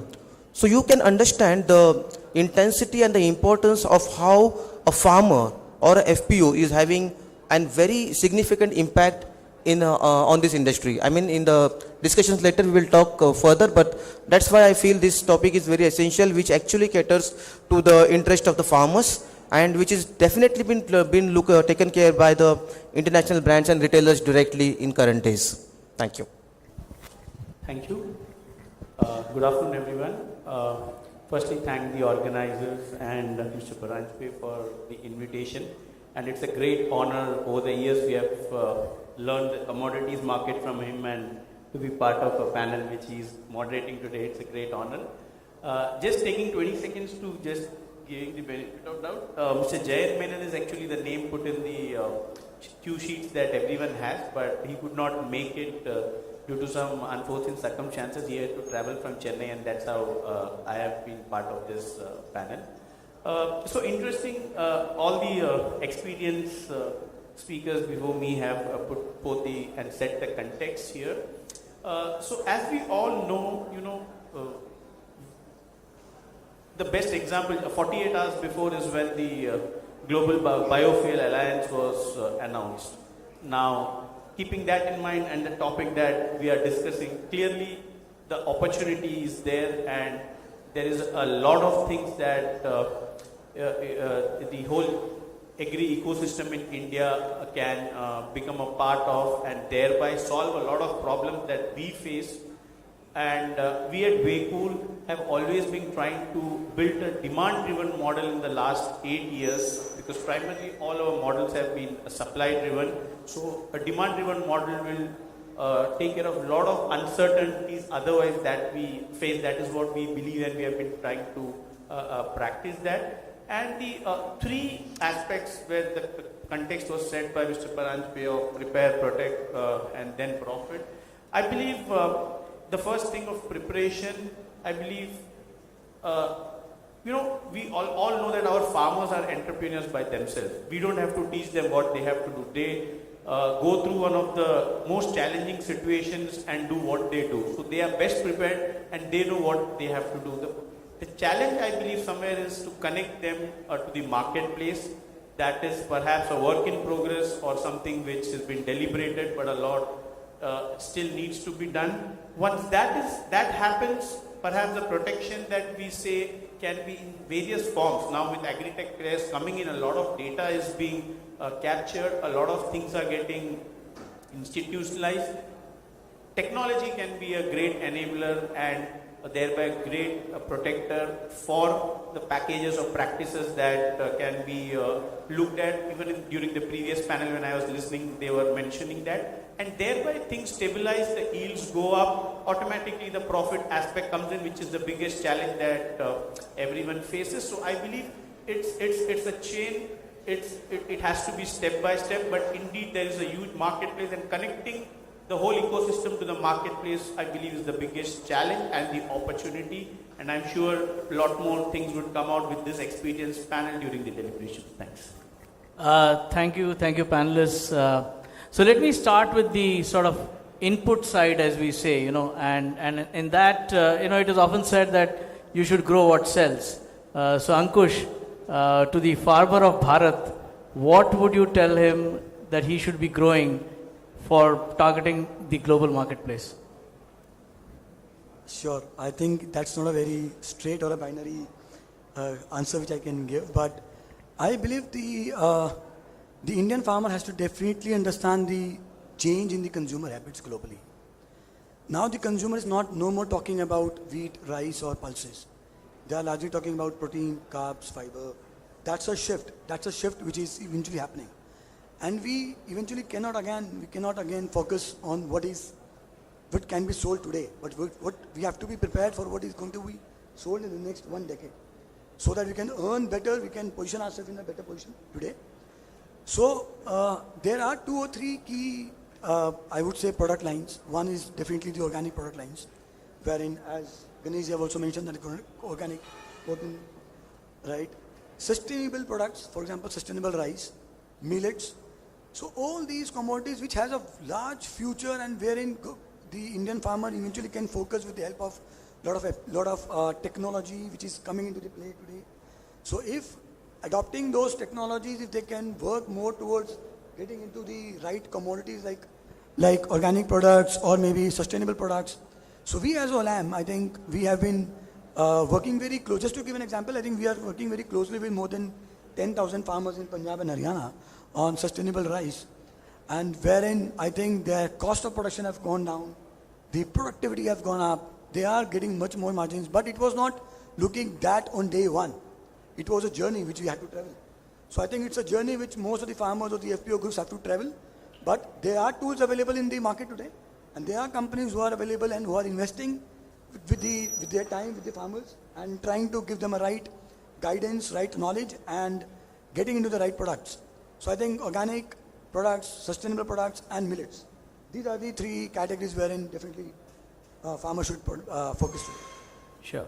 Ganeshji, biotech has some role here, especially when it comes to seeds, and cotton is one good example. But in future, where do you see biotech and its role in terms of preparing better inputs for the Indian farmer globally? That's always a very big debatable question. And this question has a never-ending answers for sure. But still I will try to cover and highlight on few of the major aspects as far as the modern world is concerned today. So when we talk of going with the conventional farming or go ahead with the organic or sustainable farming, it's a debate because both has its both pros and cons, and the farmers choose to go ahead with the farming accordingly. As a standard owner, as a policy makers in the global market from the last 25 years or so, whereby the brands, the retailers, the consumers in the US and the European market, they have stood behind us very strongly and firmly. You know, as Sir said, it's not only about the pulses and a commodity, but a value addition in that. Sustainability has become one of the major criteria in current days. And what do you mean by sustainability is not only of having a green product or something like that, but it should have an overall impact from the social, environmental, and the ethical business practices. And I think all these practices, if being followed precisely by the farmers and in a proper way, and with the brands and retailers getting more and more conscious and focused towards the root level from where their fiber source is coming, I think the direct benefits of this, because of course when we go for sustainable things and all, there are premiums available.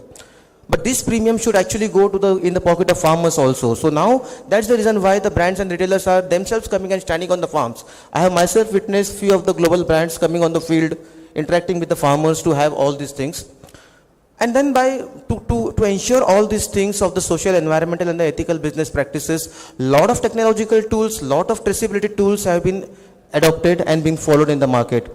I think with an agricultural country of India and with majority of the farmer brothers who are into cotton farming, we have witnessed many of the interesting and very fantastic stories which has resulted into the overall improvement of the conditions of the farmers, even in cotton segment also, even though we have some gray areas in that, but there are good success stories as well. So I think the way with sustainable farming and complying and mitigating to the risk and meeting the requirements of the consumers within India and outside India will be a key, and I think we need to follow these systems effectively.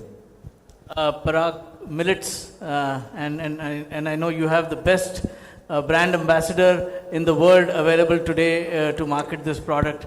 But with that, do you think it is a sustainable crop both for the farmer of Bharat and also an exportable crop to the world? All right. So when you say, the most renowned brand ambassador for millets is our Honorable Prime Minister, Modi ji, for sure. And whatever efforts, I guess, Agriculture Ministry, along with other ministries, they have taken to promote millets as a superfood or Shri Anna as a term which was used for millets. I think it's a commendable effort. It has, forget global awareness, I guess the kind of awareness it has created within us, for our generation or generations to come is amazing. So millets, there was one of the panelists here from Mighty Millets, I guess, and I was very, very, pleasantly surprised to see that Mighty Millets full-fledged store just when you step out of Hyderabad airport.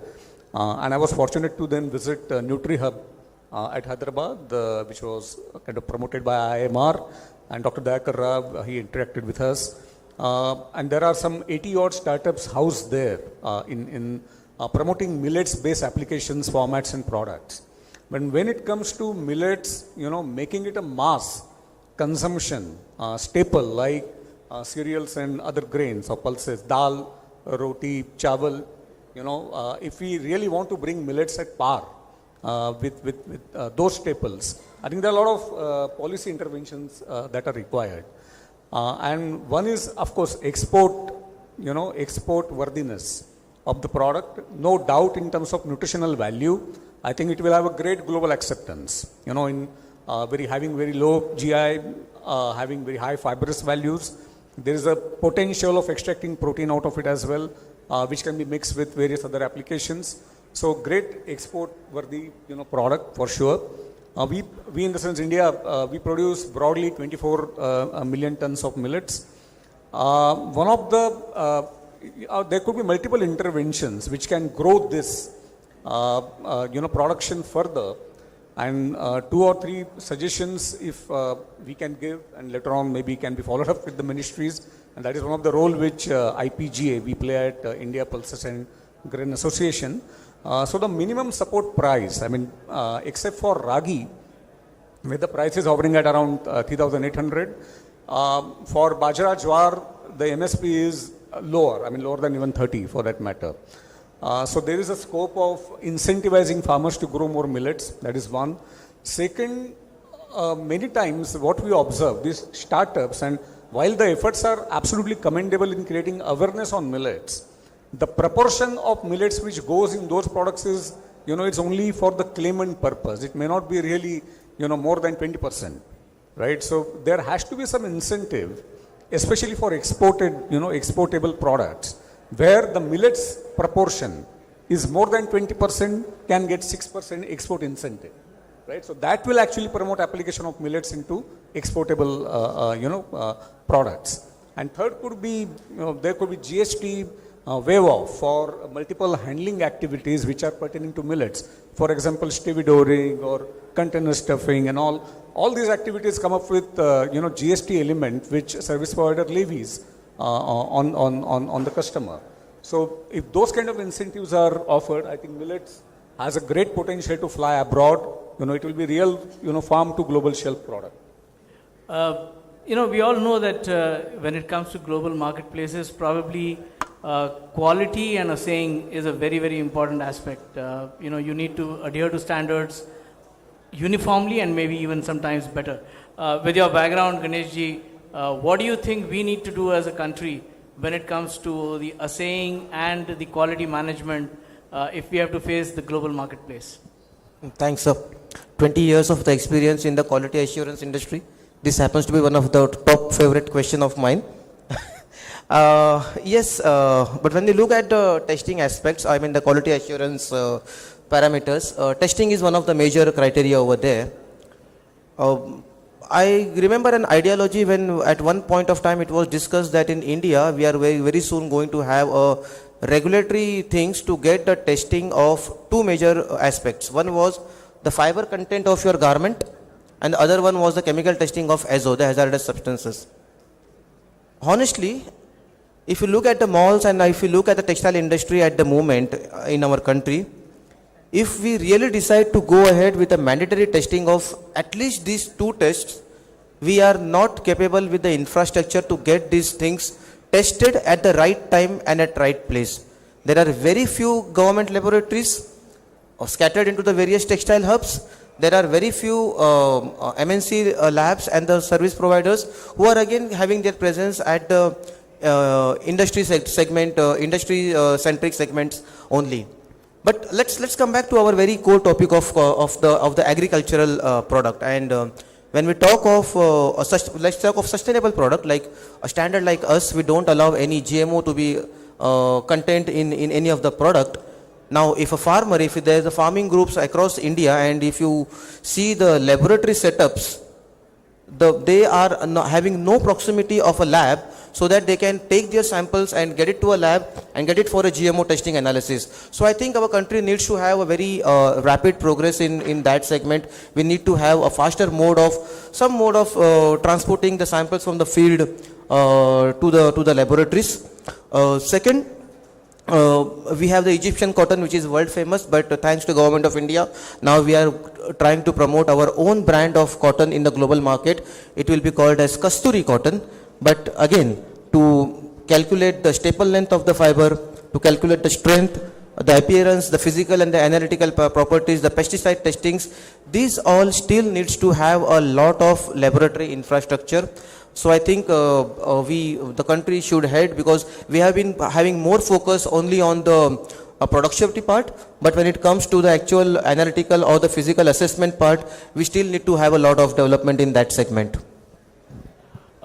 I think pulses, as we all know, form a part of very important dietary consumption in Bharat. And with the importance of proteins, is that something which we could look at being a big player globally? Let's not forget that this is one of the areas where we are still importing a significant portion also. So, when it comes to the global marketplace, your views on pulses, and I've got two experts here again, so Parag and Ankush, if you can enlighten us.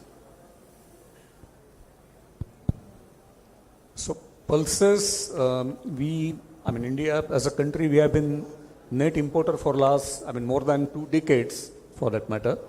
And I think calibrated imports in this case is a necessity.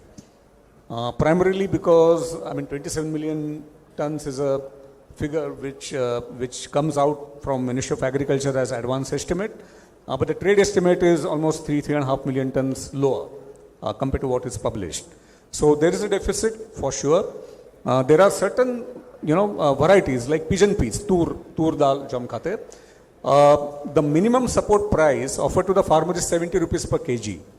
Okay, the out-ton ratio, what we call in milling, is 71%, 72% at the most. So obviously, when it reaches consumer in the bulk format, it is going to be 105 rupees. Right, so government will have to do this, very, very tightrope walk of protecting interests of farmer at one end, encouraging him to grow more pulses so that import dependence comes down. But at the same time, subsidizing or offering consumer the right price, because it's a daily staple, it's a daily diet. Without dal, to obviously hamara khana hota nahi hai din ka. So there is an element of having calibrated import in case of pulses. Pulses, as you rightly pointed out, it's a great protein supplement. On an average, 22%, protein availability from pulses. Our, per capita consumption is 46 grams per day, whereas WHO recommends around 78 grams per day, just to mitigate 30% of our protein requirements. And that awareness is growing. Awareness towards vegetarian diet is also growing in that sense. So there is going to be increased demand going forward. So I guess the balance of incentivizing farmers at the same time balancing the end consumer price through imports is going to be the equation in case of pulses for sure. Thank you, Parag. So in addition to what just Parag has just said, so there are a couple of things which I would like to add here. One is, we are not only the importer, Mr. Moderator here. So we are an exporter also. So we are importers also. So when we talk about pulses, it's not one commodity, it's a mix of, let's say, 10 to 15 different varieties. In somewhat, I take a pride of saying that we are exporting 500,000 ton of FG, which is typically dal.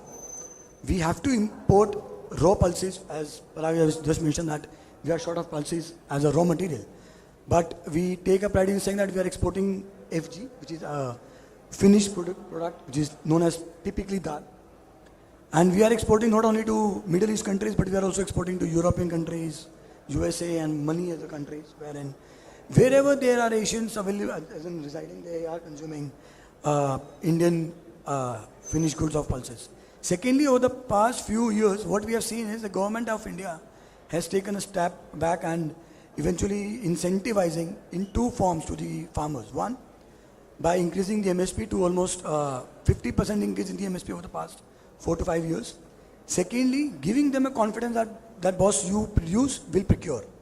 So for example, in case of chickpeas and mung beans, wherein government has been consistently increasing the MSP from 3,000 rupees per quintal of MSP to 5,300 rupees per quintal of MSP for chickpeas, which is chana. Likewise for mung beans, which used to be about 4,500 rupees per quintal, now it's about 8,000 rupees a quintal. So there have been a steep rise in MSP for the farmers. And if we see from the second perspective, which is giving them a confidence of procurement, now Indian government has been procuring almost 3 million ton of chickpeas every year and about 500,000 ton of mung beans every year. So because of these steps, I think government of India has been able to create a self-sustainability for these two products only so far. But in the other products, let's say lentils, pigeon peas, black pea, there's a long way to go. So as Parishad rightly mentioned that in these products, we have to eventually import. In other products, we are able to export. We are exporting roasted chana. We are exporting pigeon peas chana, pigeon peas dal.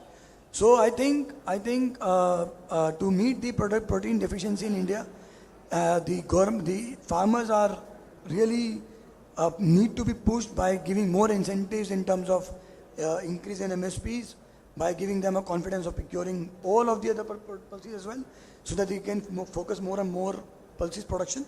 And we do not need to be a raw material importer. Secondly, we can export as much as we can in terms of DFG. That's a take on pulses. Next in the value chain, of course, is the whole warehousing and the whole supply chain. So, Azhar, when it comes to exports, what really think is important? What do we need to do so that we are ready as a nation to exploit the global marketplace?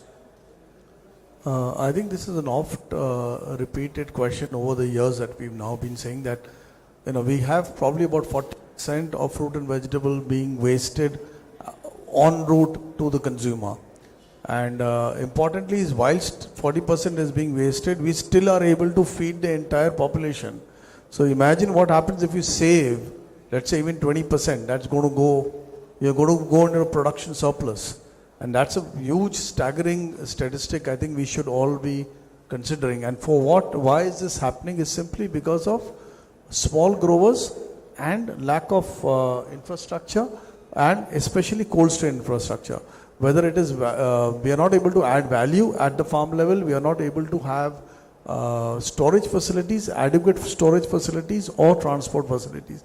Now if we are able to contain these gaps, we will be able to save and go into a production surplus completely. Now, for example, let's say you have a mango, and as a Mumbaiite, I'm sure you enjoy the Alfonso mango. You don't think twice about it. But try going to the far east part of India. They don't understand what an Alfonso mango is because it never reaches there. So in your own country, you've got an existing market, but you are unable to reach the product over there. This is simply because of the nature of the product requires better carrying facilities, which you don't have. It's a different thing that, okay, all of it is consumed in this part of the world and the grower doesn't really need to reach there. But imagine what you could do if the mango could reach that part of our country also. And similarly, there are other crops also which are not regional and can reach out outside the country as well as within the country. So there is a huge, and I know this is where you talk of disruption and this is where I talk of opportunity. Wherever I see that when there is a problem, there actually is an opportunity. So you've got a problem here and it's a beautiful problem. If it can be solved, it's got a great business opportunity and great scale to create great value over here. We always talk about digital nowadays. So with a new age company like Vekul, how are you approaching the global marketplace through all your digital initiatives? So, as you rightly said, sir, what we have done, what we have built over the 9 years is on the digital platform, is the digital infrastructure that we have put in place. As Azadji was rightly mentioning now, the amount of food that India wastes is actually the whole of Brazil can consume. That's the kind of wastage that happens. And if you see vis-a-vis West and what ours, the wastage at our end primarily happens on the way, during the transportation, as you was rightly mentioning, unlike the Western countries where it's happening on the table. Because we are, as Indians, always conscious when we have food on our table to ensure there's minimum wastage. Now, what we have done primarily is, it's all in-house built digital platform. There are close to 56 apps that have been developed over a period of time, which actually talk to each other and thereby connected it to SAP. And over a period of time, 9 years now since the data is available, when an average, whatever industry data numbers are there, the wastage is double digit, particularly on the fresh side. Our wastage is purely because of the digital platform intervention is less than 1%. Now this is purely, we are able to do this because of the technology intervention that has been put in place.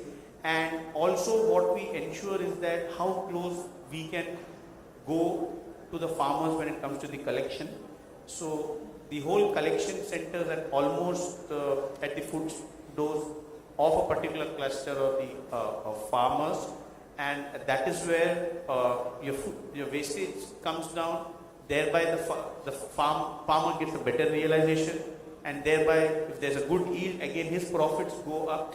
So digital, if you see, is going to be the core, and as you rightly said, in the last 5 years or so, the disruption that is happening using digital is enormous, and it would perhaps be the most critical factor, as I was also referring in my opening remarks, when it comes to the whole of infrastructure building that is going to happen and the logistics that is going to be built. Yes, on the physical infrastructure, indeed the logistics costs have come down in the last 5 to 7 years because of the massive infrastructure, railways, ports, roadways, so on and so forth. But warehousing and storage is something still work in progress. But yes, using digital and particularly also seeing how the warehouses can be strategically located so that the transportation is minimal. At the same time, to ensure technology is used and there's a minimal hand touch or hand usage, thereby the shrinkages go down. So indeed, digital is something that is going to be buzz not only for the logistics or the warehousing, but I believe across the ecosystem for agri sector as a whole, and that would be critical to decide how quickly we could connect our farmers to the marketplace and thereby enable them to go global. Thanks. Scale, as we all know, is very important, and I think two people here I would really want to understand when it comes to scale. Azhar, first from your side, building scale at the farmer end, and then Parag, maybe building scale as an industry. If you can help us understand how we can build better scale in India. I think we've already kind of set an example to show how we can build scale, It's just that one entity are not enough, and we need so many more entities similar like ours which can completely revolutionize Indian agriculture. Having said that, we cannot, I think there's no more argument left that a collective is the answer to the problems that, to your question. 80% of Indian farmers are marginal, and they are hardly about 2 hectares. And when these small marginal farmers on their own do not understand much, in the sense they are restricted, because in India we have farming as sustenance farming. If he doesn't plow his land, he doesn't know, he's not going to have anything to eat. In other countries, you have commercial farming. You have large swaths of land, 500 acres, 1,000 acres, and they're running it as a business. Whereas in India, farming is more sustenance. Now, when this sustenance farming is there, when he is open to the vagaries of temperature and climate and soft finance and hard finance and all that you have together, he's unable to really focus and create scale because he's so focused simply on surviving. Now, when a multiple number of farmers come together with an objective where they can then together build scale of, let's say, branding, volume, they can negotiate better with input, they can negotiate better with bankers, they can negotiate better with customers. When you create that kind of a collective which has the power to be able to go out and speak stronger, that is when scale matters. And that scale is very much possible. This is where the farm laws were actually talking about it. For whatever reason, they were kicked off the bench. But factually speaking, it is empowering the small farmer to take charge of his own destiny. Individually, today a farmer is dependent on so many external factors which drive his destiny. Here, a farmer bringing in a collective together, all of them together can actually create their own paths. They can create their own value system. And that scale is definitely possible because it already exists. It's not about creating scale differently. The scale exists, it's a matter of aggregating them together, creating a value, creating collectives, and just running it in a professional manner. A lot of times the farmers do not have the professional management, but this can be hired. So if you get professional management and do it, I think scale is very simple. And Parag, what can we do as an industry? Right, so as Azhar actually captured it pretty well. So Indian agriculture and especially staples or grains in that sense already is at a scale, right? Now it's a matter of organizing this scale to benefit, in domestic market as well as in global markets. So just to give an analogy, it's a flood water which is running havoc vis-a-vis water collected in a dam which, eventually provides, significant usage. So in case of, I'll give example of pulses in this case because IPJ, we are working and we are in a way a conduit between industry and the government in that sense. And there are two themes which we have identified where this organization of scale is required. So first is, post-harvest loss prevention of the crop. And that is where the, interventions like food parks, clusters, where farmers can bring their crop. It can be made market worthy, it can be made export worthy especially, where there will be certification services provided where the crop and even the final produce, which could be processed foods as well, basis that crop, can be certified to be export worthy. So that kind of scale, organization is required as far as, harvest loss prevention is concerned. And second is a modernization. So when it comes to pulses or dal mills, I would call it more of a semi-organized sector, unlike in case of say edible oil refineries and all. And that is where mill modernization will play a critical role. Now it has to happen. Very difficult to go to MSME kind of a player, 100 tons per day capacity mill and ask him to modernize, right? So in this case, again, associations like IPJ work as a conduit where MOFPI, Ministry of Food Processing and Industries, they have earmarked certain, funds which can be channelized to this sector for mill modernization. And the first step there is creating, the set of compliances, basis which they will qualify for modernization. And I'm glad to say, when we say there are joint efforts, and some of the colleagues are sitting here, so corporates like Adani, Tata's, Food Chain ID, they are helping us, working along with us. Rather, we are only anchor. They are actually working on a handbook for millers, which will provide guidelines. And once you comply to those guidelines, you are eligible for, modernization funds, which will be allocated from the government side. So those are some of the examples of where, scale can be channelized. Okay. So we are really short of time as we were told. So I'm going to drop two important things which I would have loved. One is the question about what you would ask from the government. And the second is the audience round. So I'm going to put all of you on a spot, 30 seconds only. Your commitment to what you will do to help the farmer of Bharat to exploit the global opportunities. 30 seconds, each one of you, and then we can conclude. 30 seconds.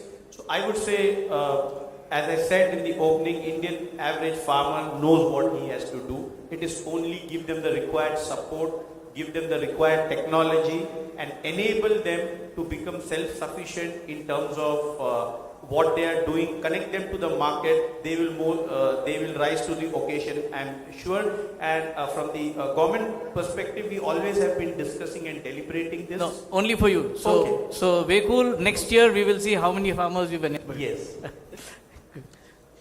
30 seconds for me is perfect timing because we have a very clear vision at GOTS. We believe that and we make sure that the organic fibers becomes a day-to-day commodity of each and every life, because from the standard perspective, we completely believe into the social, environmental and ethical business values, which is only going to be for the betterment and beneficial for the human race. Thanks.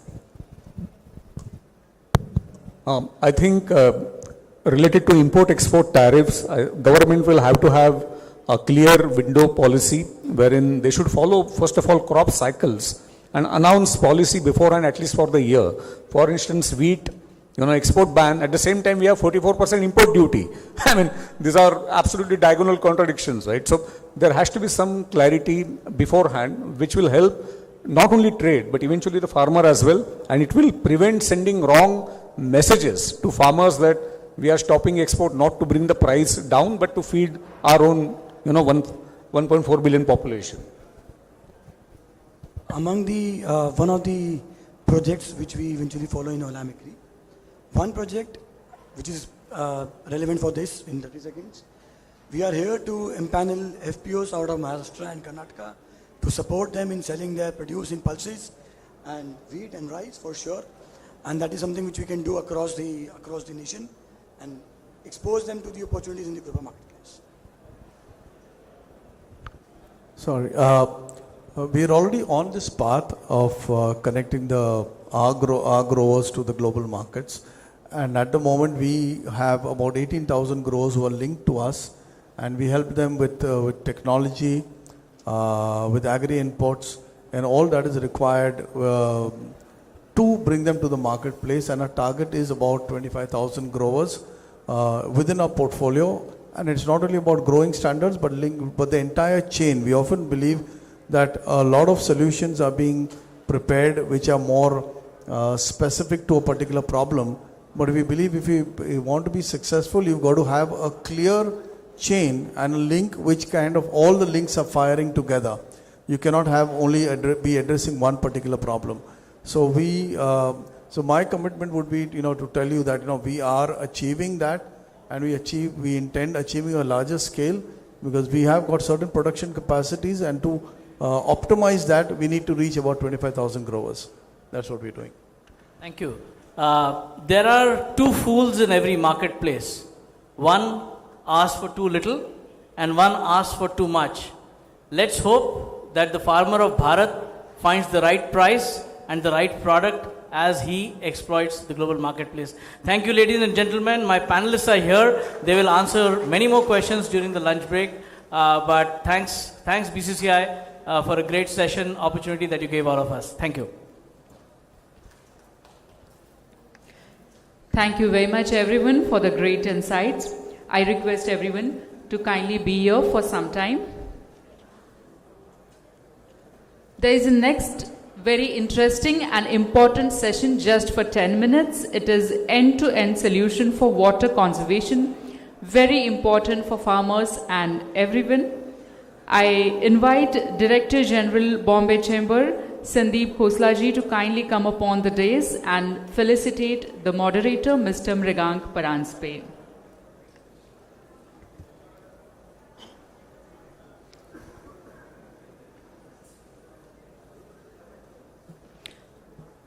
Director General Bombay Chamber, Sandeep Khoslaji, I request Khosla sir to be on the dais for the group photo. I request the moderator sir to felicitate the speakers, Ankush Jain. As Azhar sir was there for the first session, we are going to Ankush Jain, Mr. Parag Gadre,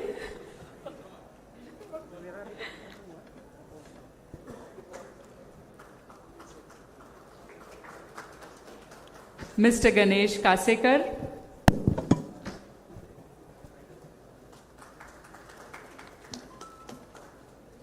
and Mr. Vijay Ganeshan Iyer. Thank you very much, and time for a group photo.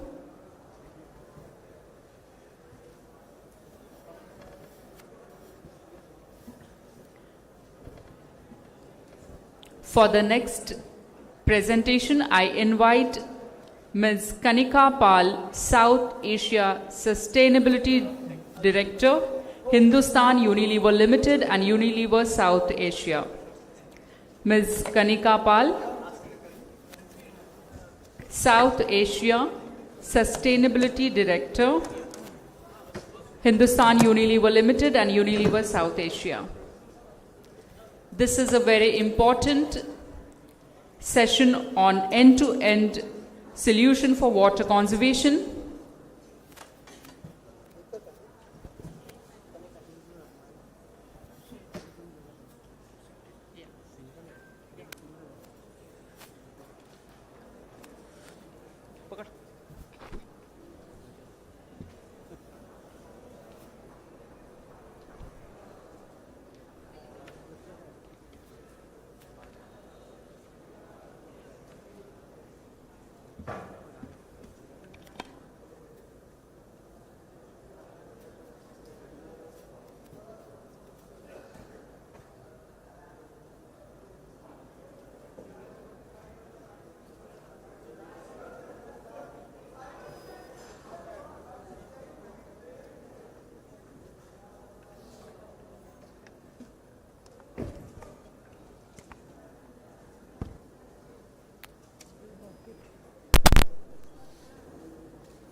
Just a small announcement.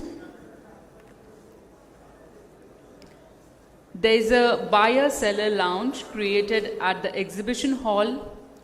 A request for procurement teams of all companies like HUL, Olam, Godrej, Agrovet, Marico, and all the major buyers to visit the lounge, as FPOs are eagerly awaiting. I request Ms. Kanika Pal to start the presentation.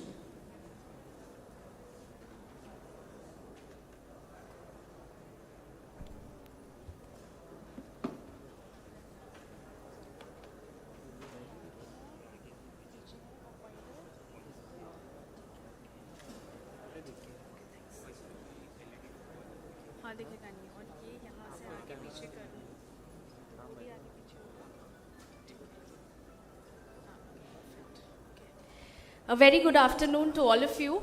I know I have the honors of being one of the last sessions of the day, and I am probably also holding you back from your lunch. I've been given 15 minutes. I will try to pack as much information and, more importantly, insights on how we view sustainability and shared value creation at HUL, in which working with agricultural communities is very, very critical for us. Just one update, the session is not on end-to-end water conservation. I will not give you any tricks up my sleeve on how to save water, but the session is on really creating a shared value given the size and the scale that we have as a company. How is it that we look at the entire value chain from the farm to shelf, as it mentions here, pretty much across the entire value chain. So essentially, just by raise of hands, how many of you know what Hindustan Unilever does? Or have used any one product of HUL in your lifetime? Every day, I heard somebody say every day. Does anybody use Vim? Surf Excel? See, now the hands are increasing. Maybe you don't know which brands you use and what belongs to HUL. But essentially, 9 out of 10 households in India use HUL products. It could be products from home care category. It could be personal care, Dove, Lux, Hamam, all these soaps. It could be from the foods business, our nutrition category, or it could be our Quality Walls ice cream. Ice cream to sabne khai hogi. How many of you have had a quality ice cream? Show of hands. See, the number of hands just keep increasing. The point that I'm trying to make is that we touch a lot of households in this country. And given that we've been around for 90 years, obviously the number of outlets in which we are present in the company are also pretty enormous.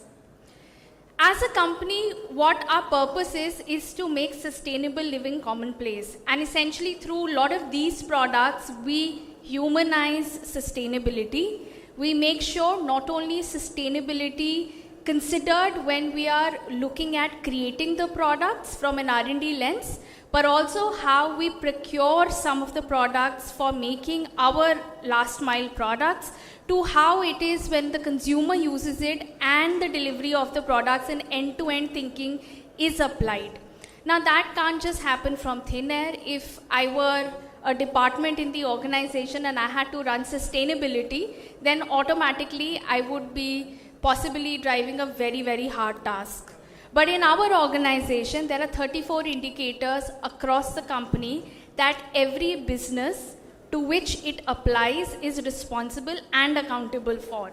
Now, these indicators on sustainability performance are divided into the environmental performance, which is more on the green side, and then you have the social performance, which is more on the purple side, and in between you have health and well-being as a very important indicator of progress, which is the blue ones that you see.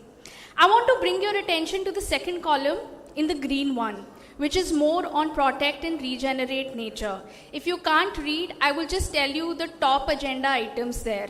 We are talking about helping small and marginalized farmers grow. We are talking about sustainable sourcing. We are talking about water stewardship, not just in our manufacturing, but also our own foundation, which is essentially a vehicle to develop and deliver on water for public good, to actually look at 3 trillion liters of water being conserved. Essentially, that pillar is the pillar that I will operationalize through my presentation on what it means to work for agriculture with the agricultural communities at HUL. Now, from an overall sustainability lens, we have a 4-tier approach. We not just look at our operations, which is where my factories are, what my factories are doing, how is it that we are producing our products, or how the workforce is involved, but also we look at the value chain. So in the value chain creation, of course, agricultural communities become very important. But also equally important is what my brands stand for. So if I have a Lifebuoy and it stands for hygiene, then essentially I need the consumer to understand the importance of hygiene as well. So we will have a whole lot of activation on hand washing, especially in COVID, making the sanitizers available in extremely critical parts of the country, and ensuring that people are able to understand how much of sanitizer or soap to be utilized becomes very critical through the brand. And finally, the wider society. Of course, in today's day and age, now we have the CSR law, we have the ESG, the BRSR. But more importantly, as a company, if these were not there, what is it that we believe our role is in the wider society? How do we build those partnerships? And essentially, how we leverage coalitions to be able to develop and dive on a core purpose, which is making sustainable living commonplace. Now let me get into our target of sustainable sourcing. 2/3 of our sourcing essentially is on agricultural produce such as cereals, starch, tomatoes, pulp and paper, board, soy, etc. Of that, we've taken a target that we will be 100% sustainably sourced. On the left-hand side, you see metrics of where we are in our sustainable sourcing journey. But by 2025, we do have the target to be deforestation-free in some of our key sustainably sourced commodities. Now, if you see, and I will probably ask you to delve deeper with me on the tomato value chain, because also we have Sayadri here, a very important partnership with Azhar and with the entire team. But more importantly, at this point of time, we have 82% of our tomatoes which are sustainably sourced. Now, what does it really mean that a tomato is sustainably sourced? I had one of my colleagues who came in the morning and she spoke about how in procurement they would look at the quality, they would look at the consistency and availability of that same product all throughout the year. But if I were to just ask you from the show of hands, how many of you really understand what sustainably sourced actually means for a company? 3 people. I don't know if you're shy to raise your hands, but just to do a dipstick, in this audience of maybe about 50, 80 odd people, 3 people have raised their hands or are confident to know what sustainable sourcing really means. Now, I'll just take a step back and look at the tomato value chain. So again, my colleague in the morning said, we are the second largest producers of tomato in this country, but only 3% is actually processed, which means that we are dealing with a deep problem of fragmentation of farmers at source. If we are able to aggregate the farmers and there is collective buying as well as collective might put in their capability building, then the possibility of them finding a buyer with the quality of produce being more enhanced becomes even more tangible. And therefore, working with farmer-based organizations or ensuring that there is greater resilience through a farm-to-fork model becomes imperative in the sustainable sourcing strategy of a company like ours. So what is it that we have done while looking at sustainable sourcing? We need ketchup, and therefore we can very well be just a standalone ketchup manufacturer through Kisan. But essentially we need good quality paste available all throughout the year to go into our ketchup making. That's one part of the value chain. But the larger part of the value chain is where our partnership with Sahyadri comes into play. We need to work with farmer producer organizations and the tomato growers who may be very, very marginalized and fragmented, essentially to ensure that there is constant capability building, there is constant upping the ante on some of the demands that we have from our stakeholders, which is going beyond sustainable sourcing, but also in the realms of regenerative agriculture and net zero.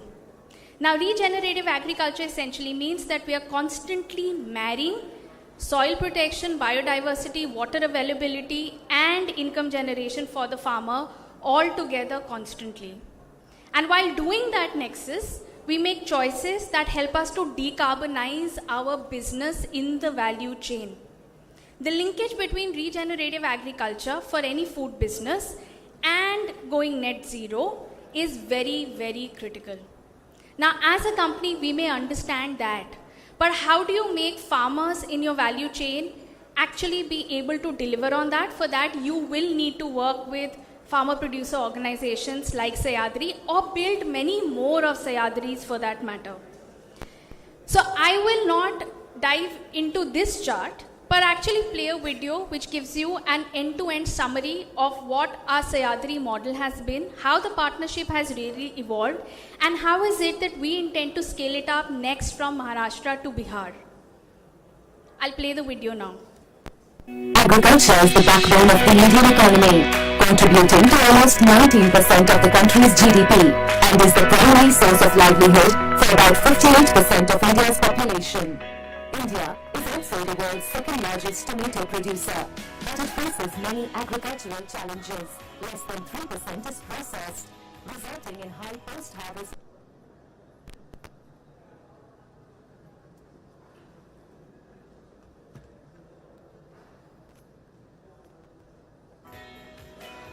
Driven by the